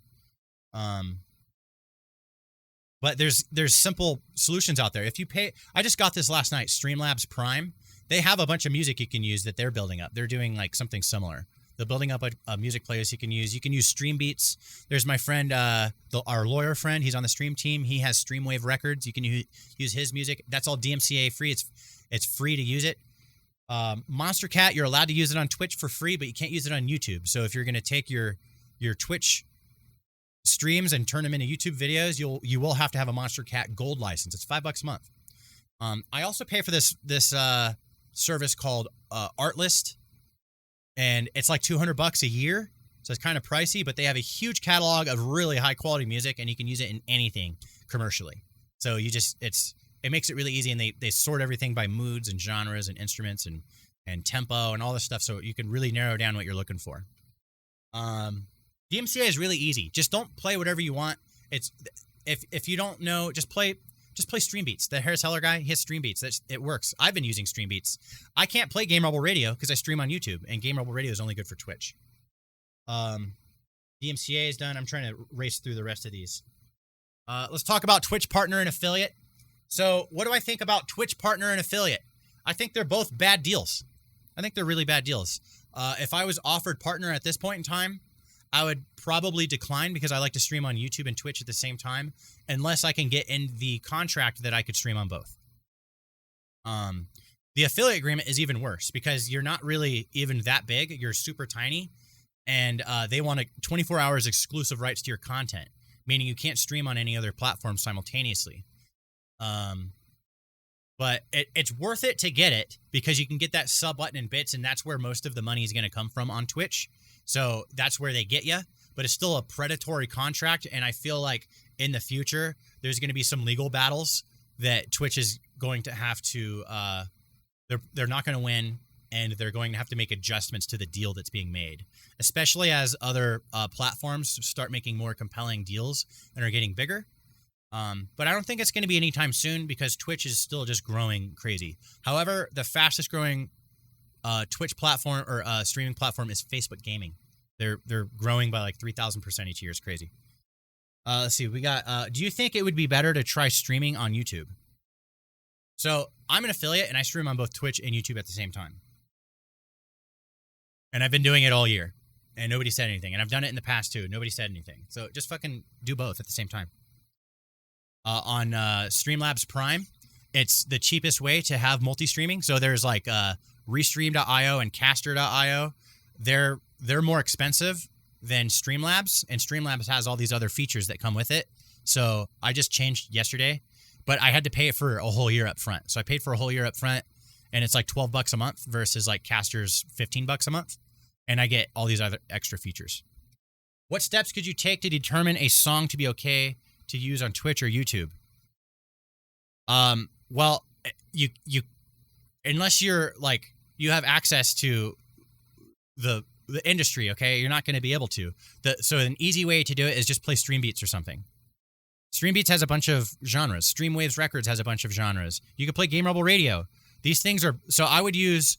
So an easy way to determine would be to go through someone else who already determined it for you, and they have a level of good reputation. Okay, so you go to someone who's reputable, and they already have a bunch of music for you, and they said you can use it. That's what I would use. Okay, now Game Rebel Radio again is only for Twitch, but Stream Beats, stuff like that, and there's more companies popping up. People are realizing you make a lot of money from making these for people. You can use those on Twitch and YouTube, no problem. They don't have any automated DMCA stuff. It's just all turned off because it's already set to be used. So every time someone plays a Stream Beats song, it gives money to the guy that owns Stream Beats, right? Or Game Rebel Radio. Every time you play a Game Rebel Radio song, I do it a different way. The money goes directly to the musician. So by them saying yes to their music being played and added to our playlist, they make money from it. I don't make any money from it. It goes straight. It's directly supports the artists. So that's what Game Rebel Radio is. Again, Game Rebel Radio is only for Twitch, so I don't use it currently. But if I only streamed on Twitch, I would use it. Any other questions? Let me go through the list. We got, let's see, we did overlays, streaming with other people, unfair reality of streaming and time, making compelling content.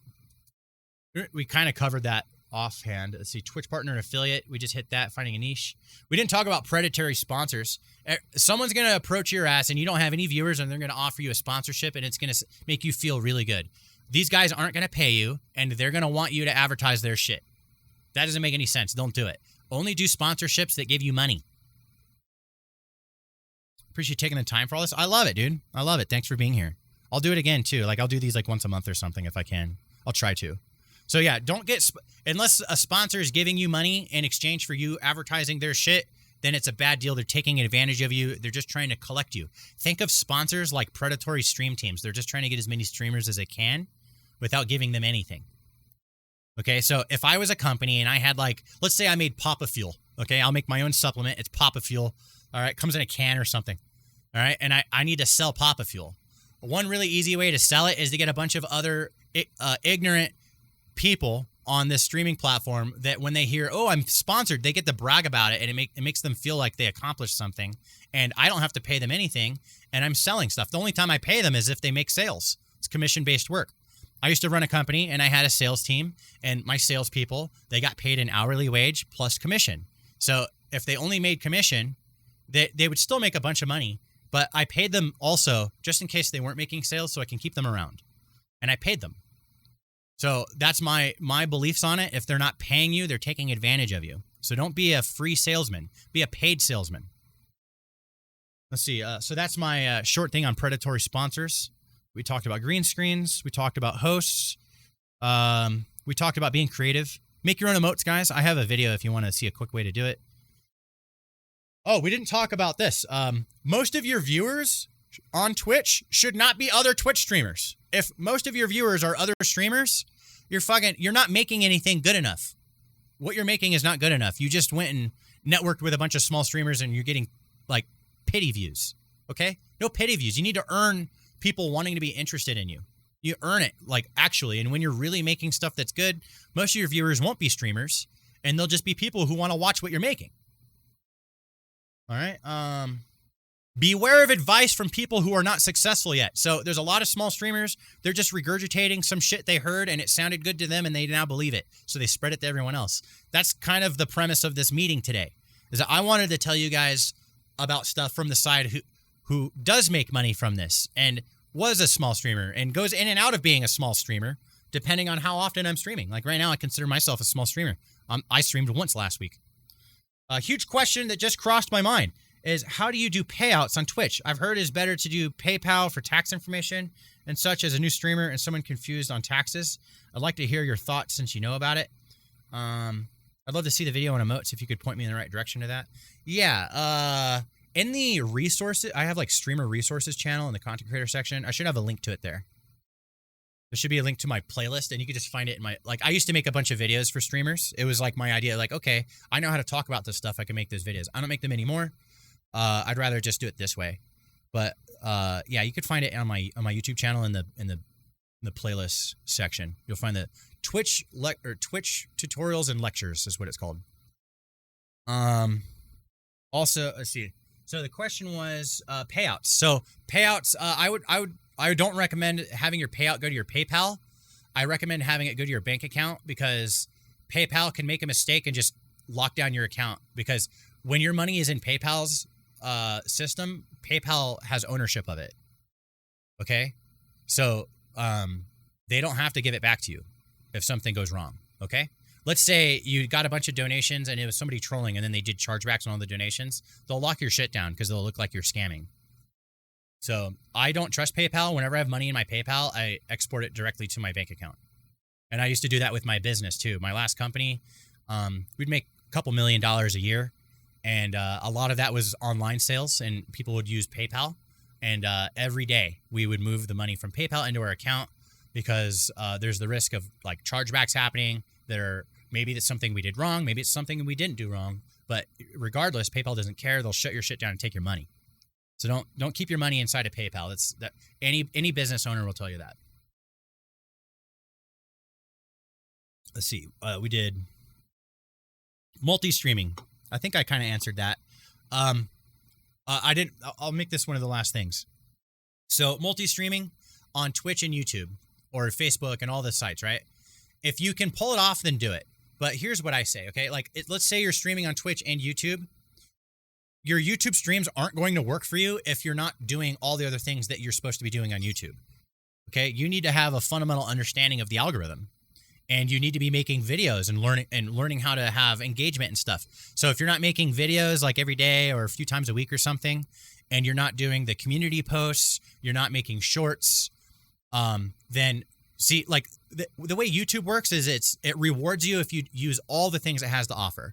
If you only use one of them, then the algorithm is going to rank you lower as a creator and show you to less people, is what I'm saying. So if you stream on YouTube and Twitch, you got to be doing it only makes sense if you're already full-time doing all the other stuff that YouTube requires of you. You're making videos all the time. You're focusing on that engagement when you make the videos and they're getting views and stuff. You maybe became a Twitch partner and you have a community post unlocked. It's basically Twitter that's built into YouTube, and you're using that, posting every day. You're making shorts. If you're making all the things, you're doing all the tools that Twitch or YouTube offers, then your YouTube channel is going to thrive bigger. Okay, but you got to be doing all of them, and don't get complacent on them. So that's my thoughts on it. If you can do it right, then do it. If you're going to half-ass it and you just want to have because that's what brings people to streaming in the first place, is that it's an easier way to make content. You just go live and play a game, right? Well, not right, because we talked about that, but that's what people think when they look at streaming. So they choose streaming over YouTube because it's easier. Okay, they're choosing the low-hanging fruit. In reality, it's not the low-hanging fruit. It's actually more difficult, is in my opinion. But I don't recommend streaming on multiple platforms if you're half-assing those platforms. You got to be doing a good job. I have this friend. To this day, he does not get any viewers, and he's tried every scheme. I met him in a follow community, and I liked him because his shit was pretty creative. But it was like creative looking, but the actual performance from him sucks, and he still sucks. And he does this thing where he streams on TikTok on the side, so you can see him on TikTok, and then but he's actually streaming on Twitch. So when someone tries to talk to him on TikTok, he just ignores it. He's not engaging anyone on TikTok. So he's trying to use it as an ad, but he's half-assing it, so it's not getting him anything, and he's just doing the extra effort for no reason. So. On top of multi-streaming, right? Let's talk about doing content for all platforms. So let's say you want to be you're trying to be a content creator, so you want to make some streams, you want to make some YouTube videos, you want to do TikTok. Here's the problem with that, especially if you're new and you're not that experienced. If you can't master one platform, or if you have not, let's say it differently. If you have not yet mastered one platform, let's say Twitch, for example, how are you supposed to also master YouTube, TikTok, Instagram, Twitter? They're all platforms that have their individual metas that can be researched, and it takes a lot of time and effort to figure it out. Right? So what I say is when you're new, and especially if you have like limited time, you can't spend every single day on all of this at all times, just pick one. Pick one and build it up. And if you get to a point where you have built up one, if you could build up one, you could build up any of them. Some people say, oh, go build it yourself up on YouTube and then send that over to Twitch. That's like if you become a huge YouTuber. Okay, so that would mean not streaming on Twitch anymore and going and just doing YouTube and getting that built up. Because all that time, streaming takes so much of your time. All those hours spent live, those are hours you could be spending making videos. So when you're new, pick one platform and stick to it. Okay?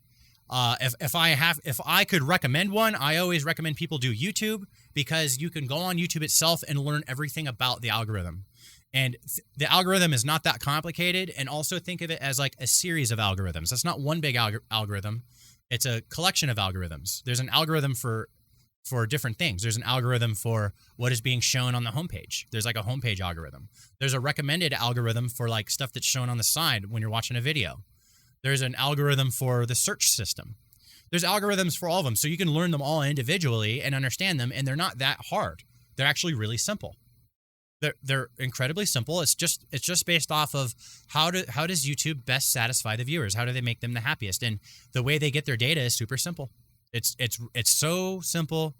If you want to, like, if I could point you in the right direction, the best stuff that I watched on YouTube was anything that came from Mr. Beast. Like, he's on a lot of podcasts or whatever, and people ask him questions, and he says things, and he's like, well, here's how I do it, and I keep it really simple because this is what the AI wants. So he makes his videos for the AI, and the AI wants things that are really simple.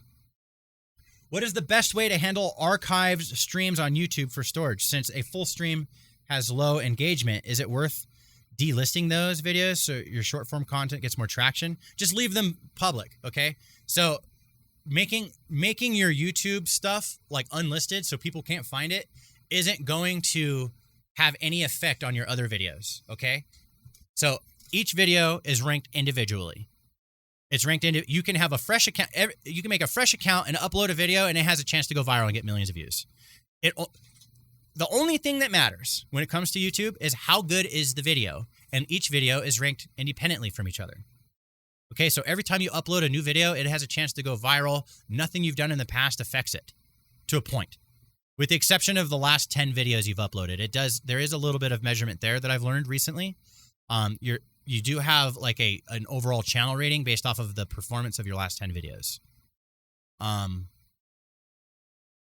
But still, even if your last 10 videos did really bad and you upload a banger, it could still go viral.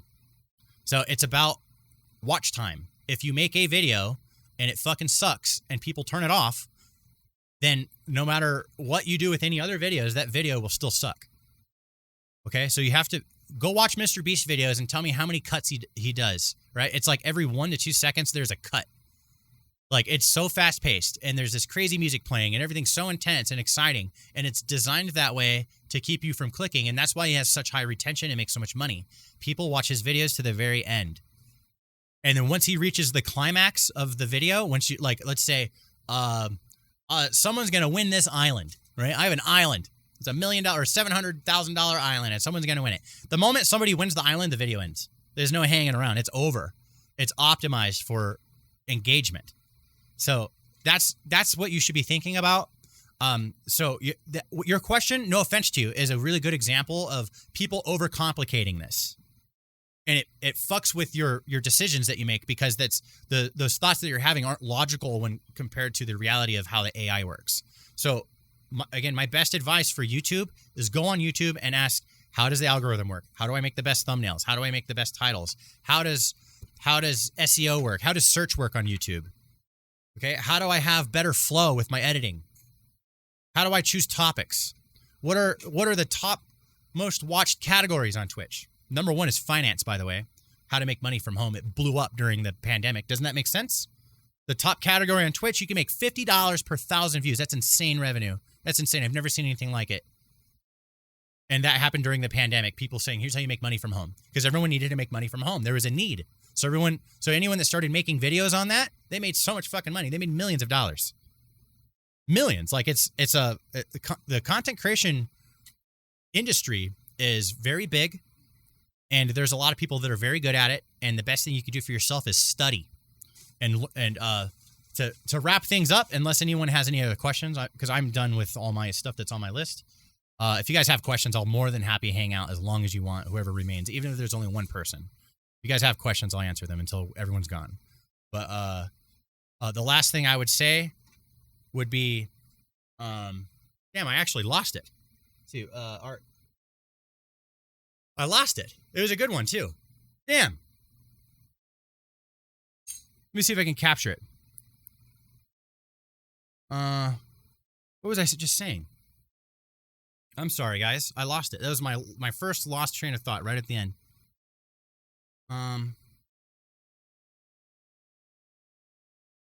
We were talking about something. We were talking about making good stuff pretty much the whole day. Oh yeah, I know what it was. I captured it. So the true like overall mission, if you think of like a big picture, okay, long term over years, and if you can have the insight early, right now, and we're thinking of like this is the most important thing to realize over the next several years that you guys are making stuff, it would be learn how this works faster than your competition. Okay, the more you can get real knowledge that you incorporate into yourself, into your habits, into your approach, into the way you do everything with this, okay? That is learn more about the world of or I like to call it the game of content. If you learn the meta of this game of content creation faster than the other guy, then you reach a higher rank than the other guy faster. Dog hair in my mouth. So it's really about knowledge. I wish that I had future me that can talk to me when I first started, and I think I would be way further right now as a content creator if I didn't have to learn all this stuff by myself. So I just leave you guys with that. I will say if anyone has any questions, go ahead and ask them. I will answer all questions. I know that we still have we got 11 people listening in here. That's cool. So I'll just hang out here as long as you guys want to hang out. Okay. I have made this my main thing I'm doing today. After I'm done with this lecture, guess what I'm going to go do? I'm going to go make content. I watched a movie last night, The Green Knight. I took notes. I even bought a pen that has a light on it so I could take my notes during the movie, and I'm practicing doing movie reviews. This will be my 4th movie review that I've done. What advice did you have on podcasts? I guess I'll cover that since you're asking. Podcasts. Podcasts are great if you already are famous or you're able to get really big names on your podcast. Okay? There are other possibilities. You can get big from it, but most people start a podcast and it always fails because like it can be, they don't really realize what it takes to make a good podcast. Like there's somebody who makes a podcast and they just want to talk about some sports or something. It's a sports podcast, but they're not really good at doing it interesting. Okay. So it's the same concept as Twitch. Like you can do it, you kind of half-ass it and just sit there and hang with your boys and make some whatever shitty mediocre content, or you can make a podcast that is on another fucking level. And then you have a chance. But the easiest way to do a podcast is to be a famous person. This is why actors and stuff are all making podcasts. It's an easy way for them to make money while they're not working professionally making movies and shit. Because like their time has passed and it's harder to cast them. So they make money doing this. Like it's this is the real answer. Podcasts are really hard to start up. Joe Rogan, he's like the biggest podcast ever. He has a whole career of big things. He already had, millions of dollars before the first episode. Everyone already knew him. He's a UFC commentator. He was on Fear Factor. He's a stand-up comedian. He does all these things professionally, made a lot of money from it, made a name for himself, and then he started the podcast, and then he did the podcast good. He actually has a good, compelling podcast, gets a lot of interesting guests on the show, and now he's at a point where like people are lining up out the door to be on a show. So he gets to be picky. He can have the most famous people in the world be in his podcast. He had Elon Musk on there twice. So my advice on podcasts is if you can get Elon Musk to go on the podcast, then you're probably in a good place.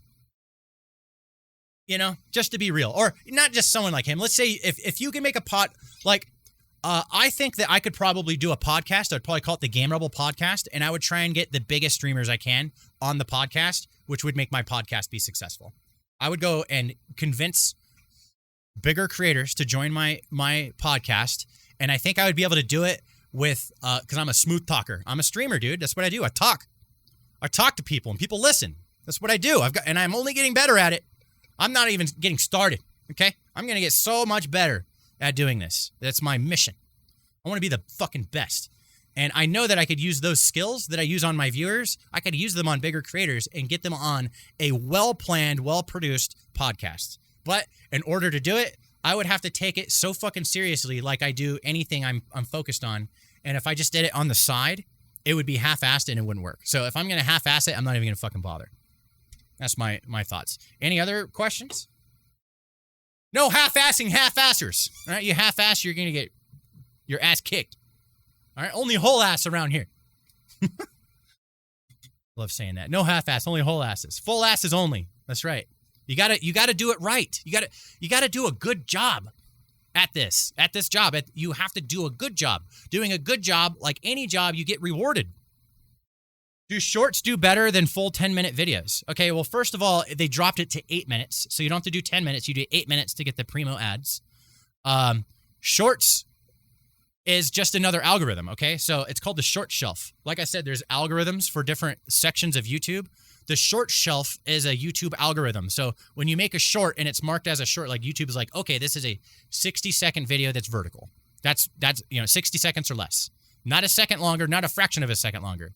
So maybe 59 seconds or less just to be safe. Because I've had it fuck up on me in my editor. It said it was 60 seconds in the editor, but it was like 60.2. And then now it wasn't a short, didn't hit the short shelf. So anyways, you hit the short shelf by having a vertical video that's 59 seconds or less. And that short shelf is a whole other algorithm that serves your video out there. Now, I have a friend, again, my lawyer friend, right? That's on the stream team. His name's Of a Legend, if you guys want to check him out. He was doing really good with his shorts. He did this thing, and when Black Ops Cold War came out, he started experimenting with shorts, and he liked to play the game and get these axe kills. You throw an axe and you just get like an instant kill, and then you can go pick the axe back up. Super cool, right? And people loved his axe kills, so he would just capture a lot of axe kills and make them in the shorts, and he would get thousands, sometimes 20,000, like just so many views on these things, right? And he was releasing them like crazy. But he still only has like 200 or 300 subscribers on YouTube. So the short shelf is like TikTok. It's the value of the views is way lower. You see what I'm saying? So is it better? Like the number is bigger, but the value of that number is lower, if that makes sense. Okay, so like let's say like on my YouTube channel, I'm averaging about $10 per 1,000 views, which is the best I've ever had. I used to be $1 per 1,000 views before I started making better videos. Now I make $10 per 1,000 views. And there was a point where it dipped down. I'm trying to get it to trend back up again, but I was getting 1 million views per month.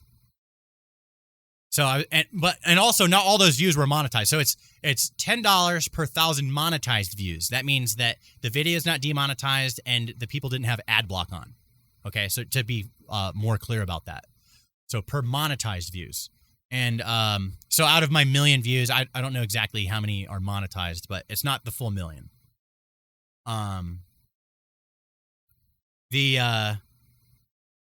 So are shorts better than full 10-minute videos? I would reword that to 8-minute. No, they're not. I don't think so. I think shorts are, if you're doing shorts and you're making the 8-minute videos together, like I said, you got to do them all at the same time. So if you're going to do YouTube, you make shorts, you make long form videos, you do your community posts, and you do your live streams. You do everything on YouTube. Okay, all of those things. Those are like it's a ecosystem. So YouTube wants you to just stay on YouTube. So if you do all those things, they all add up together, and it makes your channel bigger overall. So the discussion isn't which one is better. The discussion is if you want to do YouTube, you have to do all of them. Otherwise, you're just half-assing it, and we don't accept any half-assing half-assers, right? I love it. I love it. Sorry, like I said at the beginning, I'm halfway in streamer mode for this. I want to give you guys like I'm not the best in the world, but I want to be. I think this lecture is a good example of somebody practicing to a degree. I'm not going to say I'm that good. Being magnetic and interesting. Okay, so it's just to go back to that. Any other questions? We got 11 people in here still. Again, I'll be the last man here. If you don't know where to ask, it's at the very top of the Discord in the lecture chat. But I'm sure all of you guys knew that. I'm recording this whole thing. I've got 1 hour and 48 minutes recorded. I was going to try and keep it at 1 hour, but I just gone on a roll. We covered so many things that I've talked about. Questions. I have an answer for any streaming question. Literally any of them. I've done over 500 one-on-one meetings and have gotten questions in every single one of them. I got to go, but as always, thank you. Of course. Yeah, if you guys got to go ahead. All right. This is the wrap it up hour. So if you're done, then you can just go. If you have questions, ask. I'll give you an answer.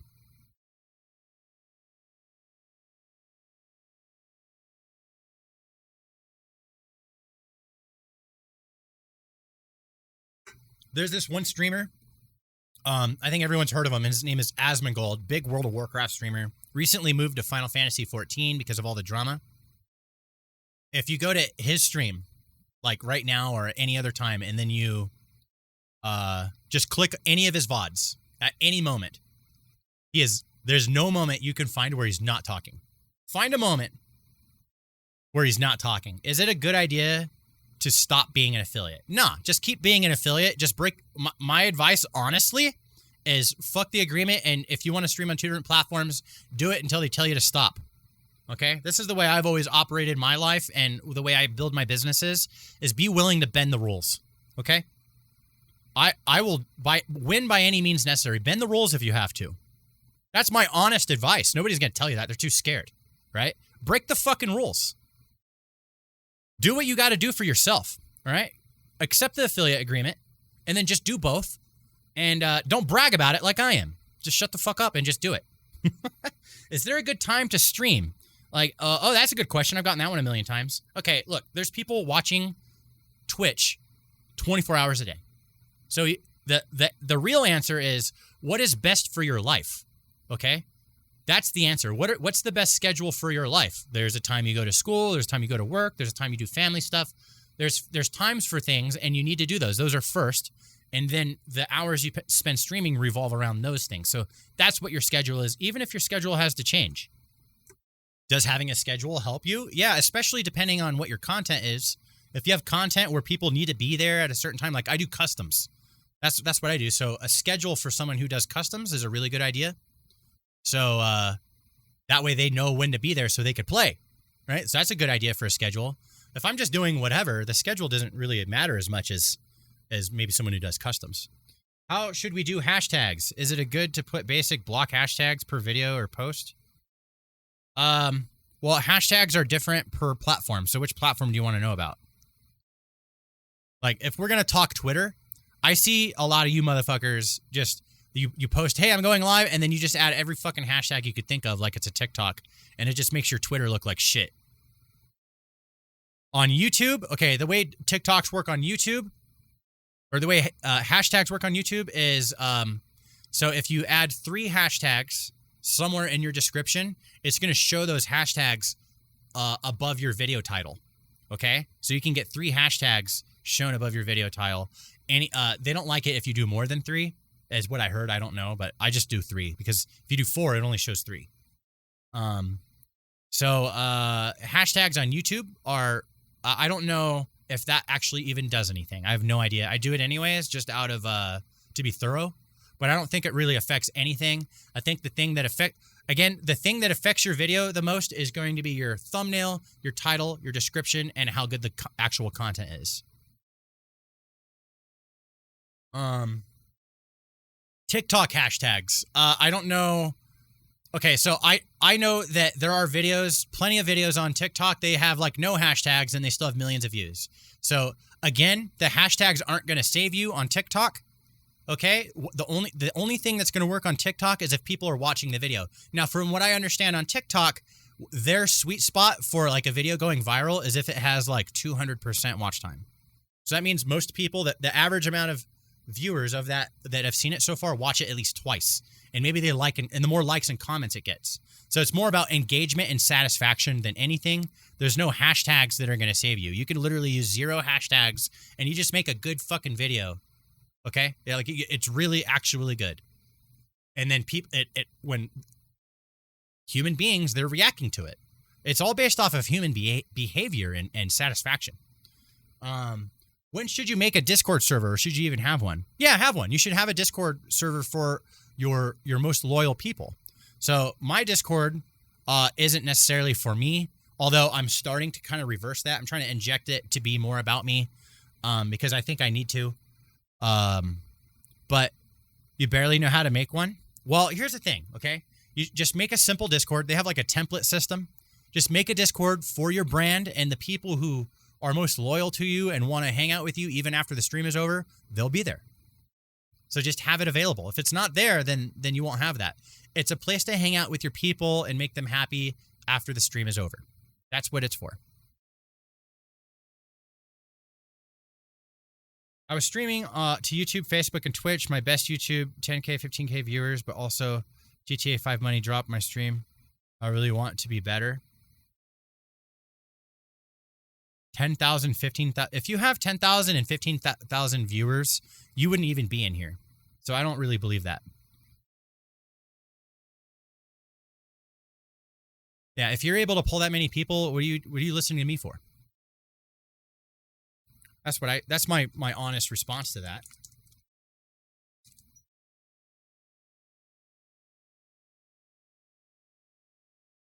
Not the same anymore? Okay. Well, whatever you did to get all those viewers, do it again. What other questions we got?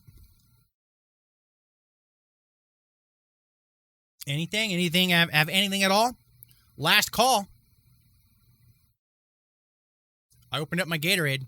These things are like impossible to open. Why are Gatorades the most impossible plastic beverage to open out of all the plastic beverages on planet Earth? You know, like they're so impossible. I just want to drink my zero Gatorade, Glacier Freeze.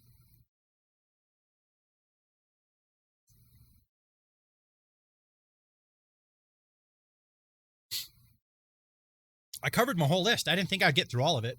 I guess doing this we're an hour and 55 for the lecture, so it's a lot longer than I intended. What do you think of doing giveaways to drive viewership to your stream? Do they have any long-term retention? They can, depending on how you do it. Okay, again, let's go back to the basics, okay? You can do a giveaway and it could be shitty. And you can do a giveaway and it could be good. So it depends on how you pull it off. So everything you do, kind of take a step back and think from the very beginning, how do I get the most out of this? And how do I do a good job at it? How do I get the most efficiency and the most retention out of a giveaway? So I found that when I post my giveaways on Twitter, I get a lot of bots and people from like India and like weird ass countries, like I'm getting a lot of engagement, but it's all a bunch of people that just sit there and farm giveaways all day. Okay. So what I've started doing now is I'm getting less engagement on the giveaway, but the value per engagement is incredibly higher. So I'm keeping it in community. So like I have a giveaways channel in the Discord right now, and we're doing 2 giveaways. I have a giveaway I use Gleam.io. It costs money to use it, but it's pretty powerful. I first started using Gleam, and I was getting all these bots and stuff, and I had to sort through all these people from India that weren't even like here or anything, so I could find a proper winner.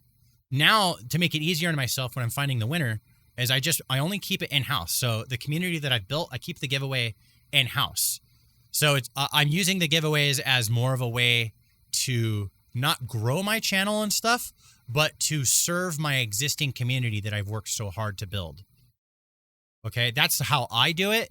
Now, I'm not fully knowledgeable on giveaways. I'm still practicing. I'm still making them and getting data and getting better at it. So what I know so far is that I prefer to do giveaways for my existing people instead of trying to get a bunch of people from India to fluff my numbers.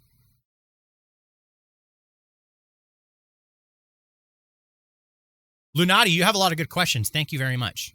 Game ECH as well. Jaju's asked a lot of great questions. We got anything else going on anymore? Like I have an answer for everything. Everything. Like I can't believe I could say that, but I've just had so many, again, like over 500 one-on-one meetings. I've literally been asked everything that a small streamer would ask, and I've answered it so many times. I've thought about the answers, and I try and keep my answers really simple because the answers are really simple. It's usually I think a lot of the stuff people ask and the answers they get, they already, I think a lot of the time you guys already have the answer in your head. Sometimes you can't believe that it's that simple of an answer. I think that's what the commonality is. So I'm here to affirm that your suspicions of the answers were correct. Or if you were wrong, just to give you another, or not necessarily wrong, but you're thinking of something else, I'll give you my logic on something. So I could at least give you an answer to any question you have with my particular logic, which is very business oriented. Should you have to play a specific game, like you're known for? Well, yeah, just pick a game that you like that's popular. Don't pick a game that you like that's not popular. And then you have to figure out your angle, okay?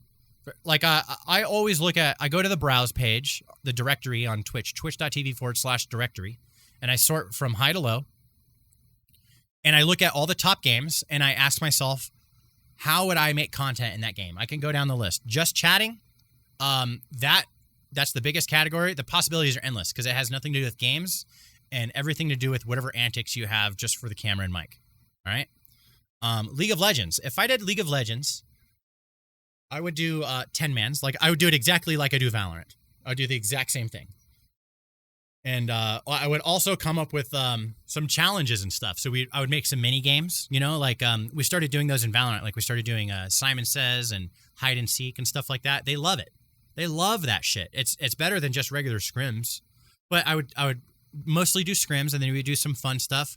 I would do some tournaments and try and get some big names to join the tournaments and win the money. And I would get the money from someone else other than me. Fortnite. I streamed that back in the day. I think what I would do is if I did Fortnite, you can make custom maps for Fortnite using a map editor. And what I would do if I was going to do Fortnite full time is I would become a map guy, and I would make these super dope maps, and I would make a name for myself under the PapaStanimus brand. Like these are PapaStanimus maps. And then I would host Zone Wars on those maps.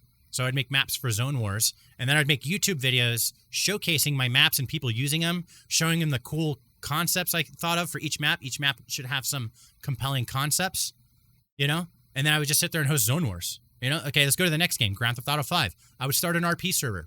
It's really hard. I already made one before. I made an RP server, and I had a staff and shit. That shit's fucking hard. Counter-Strike. I would do exactly the same thing as Valorant and League of Legends. Same concept. Warzone. For Warzone, I would make video, like, if I wanted to go full on Warzone, the YouTube videos, I tried making some of these. I'll make YouTube videos of me hosting custom games, but people don't really like those that much. So I think the next thing I would do for making videos for Warzone is doing challenges. Like I went written down, do a pistol only challenge, try to get a dub. All right. So even if you fail, it's still the fact that you tried. It's interesting concept, and then you can edit that down. You do it live, and then you edit it down into like a nice story of trying, failing, and then at the very end succeeding. Video over. Final Fantasy 14, I would make a guild, and I would make everything about me, and that whole guild would be the PapaStanimus Twitch Stream Guild. Okay, I wouldn't call it that. I'd call it Game Rebel or something, but it would be about me. And I would build that guild as big as it lets me, and then if I fill it up to the limit, I'm going to make a section 2 of the guild. We'll do a sister guild. Apex Legends, probably just challenge videos, trying different things, trying to win in different ways. Minecraft, you make a server and a community, come up with events for your people. You come up with challenges. Have an events server on the side. I've done that where you can go to Dreams, the big Minecraft guy. You can go to his Patreon. You could for $20. You can download. You just go through and download all the plugins that he's made or they're all mods, and you install them to like an event server. So you can do like the world just keeps getting smaller every minute, or lava rises every minute, or just weird stuff that he has, or the what's those things? Like you have hunters, so you're being chased and there's hunters. They got to try and you have to beat Minecraft before the hunters can get you. Stuff like that. Plus, I would showcase community builds and there's so much you can do with Minecraft. Escape from Tarkov. I would make a Sherpa system where it's about getting new players to come in and learn how to play the game, and you make yourself the leader of that. And then when you go live and you've built this great community, everyone's going to show up. So I go to each game that are the biggest games. I have an answer for every game. I look at them and I ask myself what I would do. Dead by Daylight. I have answers. New World. Same thing with Final Fantasy. It's an MMO, so you do guild stuff. Slots. I'm going to get money from the meta right now is you get money from a casino company. They give you money to gamble with. So you're not gambling your own money, and you just sit there and gamble the money they gave you. You lose all the money and they get it back.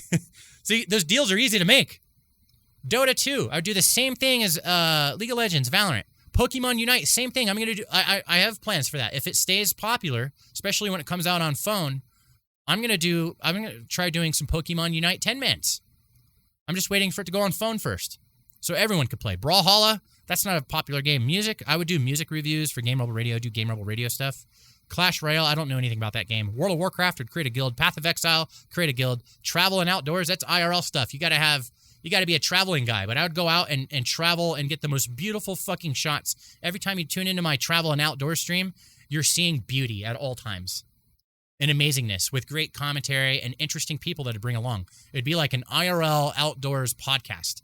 I'd get an interesting person to join me each time. It'd be quite the job. So each one of these, I have an idea for all of them, but they require me to go all in on that idea. I do have to go. That's okay. I appreciate the lecture. Of course, no problem. Should you have a specific game to play or no? Oh, I already answered that. So the answer is yes, you should. You pick a game, and then you try and become known for it, right? But here's the thing. Like,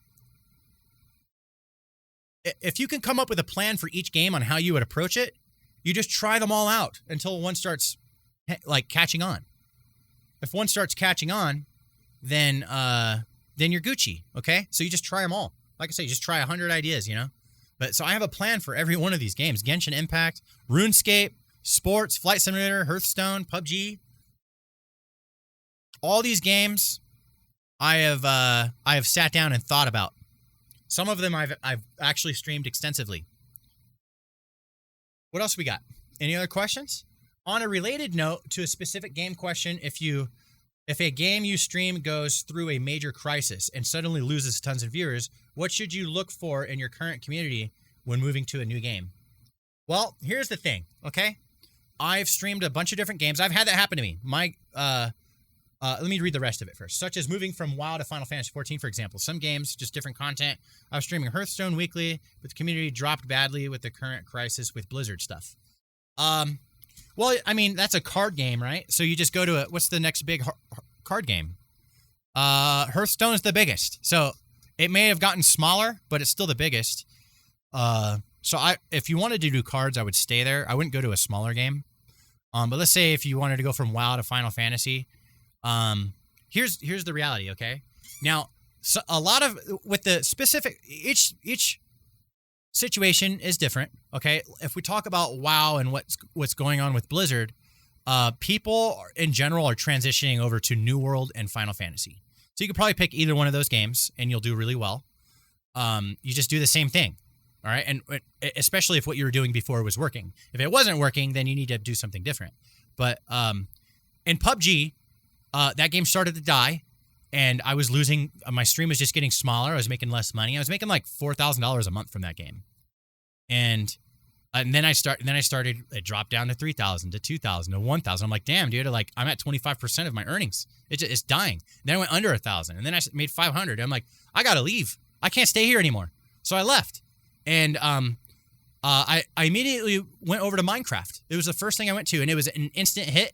And guess what? All my viewers for Minecraft are Minecraft players. They're not PUBG. I did have some PUBG players come with me, but to this day, my PUBG audience still fucking plays PUBG. They still play that game even though it died. Like one of my number one viewers, Zevery, she watches my stream every single day. She's this girl from Sweden, and she watches my stream every day. And I stopped streaming PUBG in like 2018 or 19. I stopped streaming it in 2019. And moved to Minecraft, and she still watched it, and there's a few other people that watched it, but I had to kind of start over. So I built up a Minecraft community. All right, and then from Minecraft, I went and streamed Rocket League. That was my next big thing. Or I also did some Fortnite. I built up a Fortnite crew, people that watched me. At that point in time, I came up with a plan. 5 days a week, I'm going to stream each day as a different day. So I did Minecraft Mondays, Rocket League Tuesdays, PUBG Wednesdays, Rainbow Six Thursdays, and Fortnite Fridays. That's what I did. And that was my plan. And the idea was to see which one would perform the best, and then I would add that one to more days. This was after Minecraft that I decided to do that. And Minecraft was really big for me, but I was getting kind of tired of it. Rocket League was just like on another level. I was getting like 60 viewers from it. And I was like, well, I mean, I'm doing like 30, 40 over in Minecraft, and then just starting with Rocket League, I'm getting this many, and there's this tournament system. Ooh, look at this tournament system. I know how to do these. And then I became the best. No one's matched me yet. Nobody hosts Rocket League tournaments better than me, even after I've been gone for so long. If I went back and hosted Rocket League tournaments, I would fucking dominate all those wieners trying to do that shit. All those people trying to replicate what I did, they ain't got it. Godspeed to them. And a lot of them are my friends. A lot of them, I taught them how to do it. But and nothing would make me happier than someone one-upping me in that, because I don't do it anymore. I don't care. I don't want to brag about being the best anymore. It disappoints me that no one matched me. Even in PUBG, people still try to do the customs, and it's all the people from my old community. So I know this is a long answer, but every game, if your niche starts to die down and you need to pivot, then you find something else you can do and you build that one up, and it's going to be people that like that game. Okay, that's the real answer. Not everyone really comes with you. People that watch a certain game every single day. If you leave, a lot of those people are going to find someone else that streams it every day. All right, unless you just have the most loyal motherfuckers. They're truly there for you. They're so like, there's a lot of people that are there for you, but they're also there because they love watching that game, and you're just their favorite person that streams that game. But if you leave, they're not gonna stop loving that game, and that's not gonna be they're not gonna stop having that game be their favorite game to watch, if that makes sense. Do you want an audience that is young or an audience that is on the older side, like 13 plus? Well, 13 is the minimum age that's allowed on Twitch, first of all. Young audience 4 to 9 on YouTube. I think they're not even allowed to be using YouTube unless they're watching like YouTube Kids or something. So to talk demographics, I want my demographic to be 13 to like 40 something. Okay, my current demographic is 25 to 45 right now, male. That's my overwhelmingly male, like 90 something percent. That's my demographic. I want a younger audience to watch me. And the way I do that is when I play the boomer that plays the kid games. So when I play Minecraft, I know a lot more about Minecraft than I act like. I just like the people to see somebody be confused, because they like watching an old person be so good at streaming it and be so entertaining and not know how to play. So that's my thing. So if I make more Minecraft or Fortnite content, I can get the younger audiences, and they like to watch me suck at those games, but be super funny at the same time. So they just like, I don't know, some sort of boomer thing. I don't know what to call it. But that's called a demographic. And the young audience is 13. That's the young audience, because that's the minimum age to be on these platforms. The older audience is going to be people 18 plus. That's adults. Let's see. You guys got me 2 hours, 11 minutes. What else we got? Any other questions? I'm telling you, I got answers for everything. I'm going to take this whole thing, upload it to YouTube. Raw, no editing. I'm going to upload it to the Game Rebel thing. So if you guys miss anything, again, it'll be there. It's just going to be a 2-hour fucking video.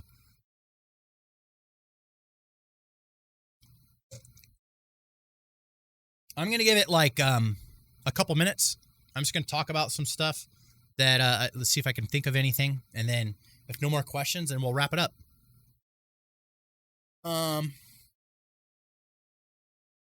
This is a dream job. Everybody's trying to do this job. Everybody's trying to do this job. However, most people trying to do this job are thinking like gamers, and they're not thinking like an entrepreneur. And when you think about this job from an entrepreneurial perspective, you have a huge advantage over the people that are just playing some games. Because now your objective isn't to be a paid gamer. Your objective is to build a business. Okay? And you look at it from how do I make all these people happy and make money from that? Basically, you look at your stream like it's a product, and any good entrepreneur that makes a product, they're going to try and make a product that people love. Okay? So, like, it doesn't make you evil or something that you're thinking about this like a product.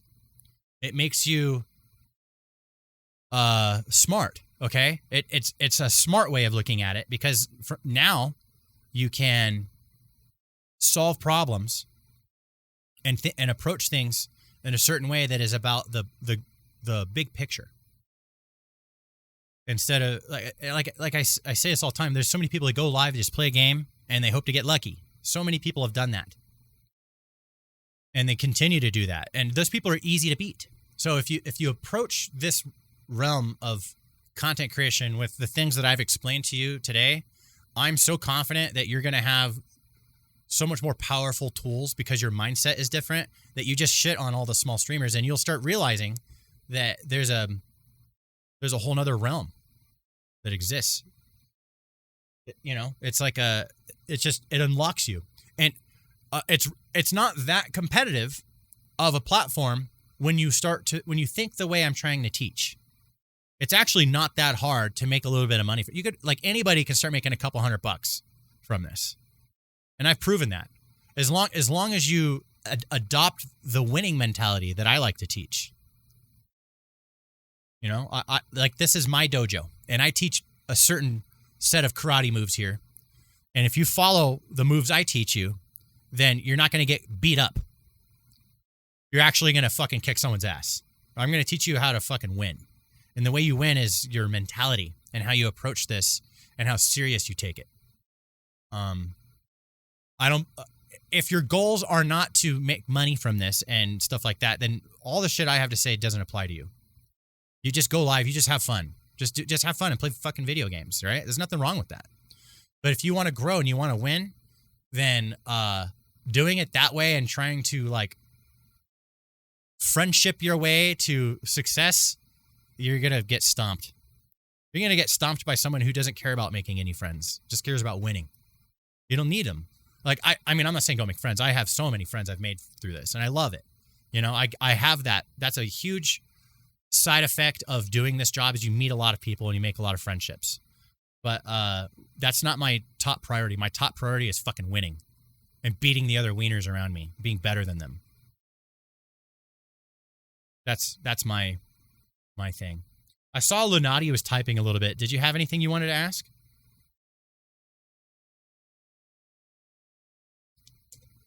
I'm gonna give like one more question, and then I'm just gonna wrap it up. So I'll give it to you, Lunati, since you asked so many great questions today. Unless Gamer ECH has one, or Roy, or Jonathan. I see Josh is in here. As far as moving financially from full-time job to streaming, what are your biggest struggle in adjusting your finances? Gamer doesn't have any. Okay, I have a different way of answering that. Okay, like, I can't answer exactly the way you want, but I feel like this is a better way to answer it anyway. So my thoughts on that would be, there's a lot of Twitch partners, and they have hundreds of viewers that are watching them every time they go live, and they still got full-time jobs. Okay, so, like, the money from streaming is so not guaranteed, and you can fall to irrelevancy so quickly that quitting your full-time job to be a full-time streamer is not a good idea. I'm different. I sold a company for a lot of money, and I was able to full-time go for this, and that gave me a huge advantage over a lot of other people. On top of that, I have a vast amount of entrepreneur knowledge. My last company that I sold was my second sale. I've sold 2 companies now. I sold 2 companies before I turned 30. So I kind of got started early with that, and I got a lot of information, and I had many great mentors, many very rich people, all the way up into the billionaire level of people passing on simple knowledge to me. It's not much. There's not much to it with a lot of stuff. It's pretty simple, very binary, very black and white for a lot of logic. And it's the people that overthink it. They lose out a lot of stuff. And so I take a lot of those lessons through running my own companies and people I've learned from, and I applied that to streaming and having all the time in the world, all the resources I could need. I already have developed a certain level of charisma because I had to go out and hustle my company and woo everybody and try and get their money. So I took all these skills and applied it to streaming, and I had a huge advantage, even starting from nothing, just from day one. So I don't recommend people quit their day job, even if you are making money. Just consider streaming as your second job. It's a gig job that you do on the side, but you still got to do your normal job and push yourself in life and acquire your life skills. That's my real answer when it comes to finance stuff. All right, you will know when it comes time that you're gonna make more money if you quit your job and apply that time to streaming. If you're just vastly making more money, that's gonna make. You'll feel it. It'll make sense. You know your finances. You know what your income is. Okay. If you're making $2,000 a month or $4,000 a month or whatever from your job, but your stream is making like $1,000 a month, which is really fucking hard to do. That's a lot of work. That could be anywhere between 50 to 100 viewers. All right, depending on how potent your donators are. You know what I mean? So it's like, well, don't quit your day job. You're making money, and it's guaranteed as long as you show up to work. You could become irrelevant very quick on Twitch if you don't stay on top of it. It's starting a company. So when you start a company, there's no guarantee you're getting paid, and the ultimate responsibility is on your own efforts. If you got any more, throw them at me. I know I said it was the last one, but if you got another one, just go ahead, okay? You got me here.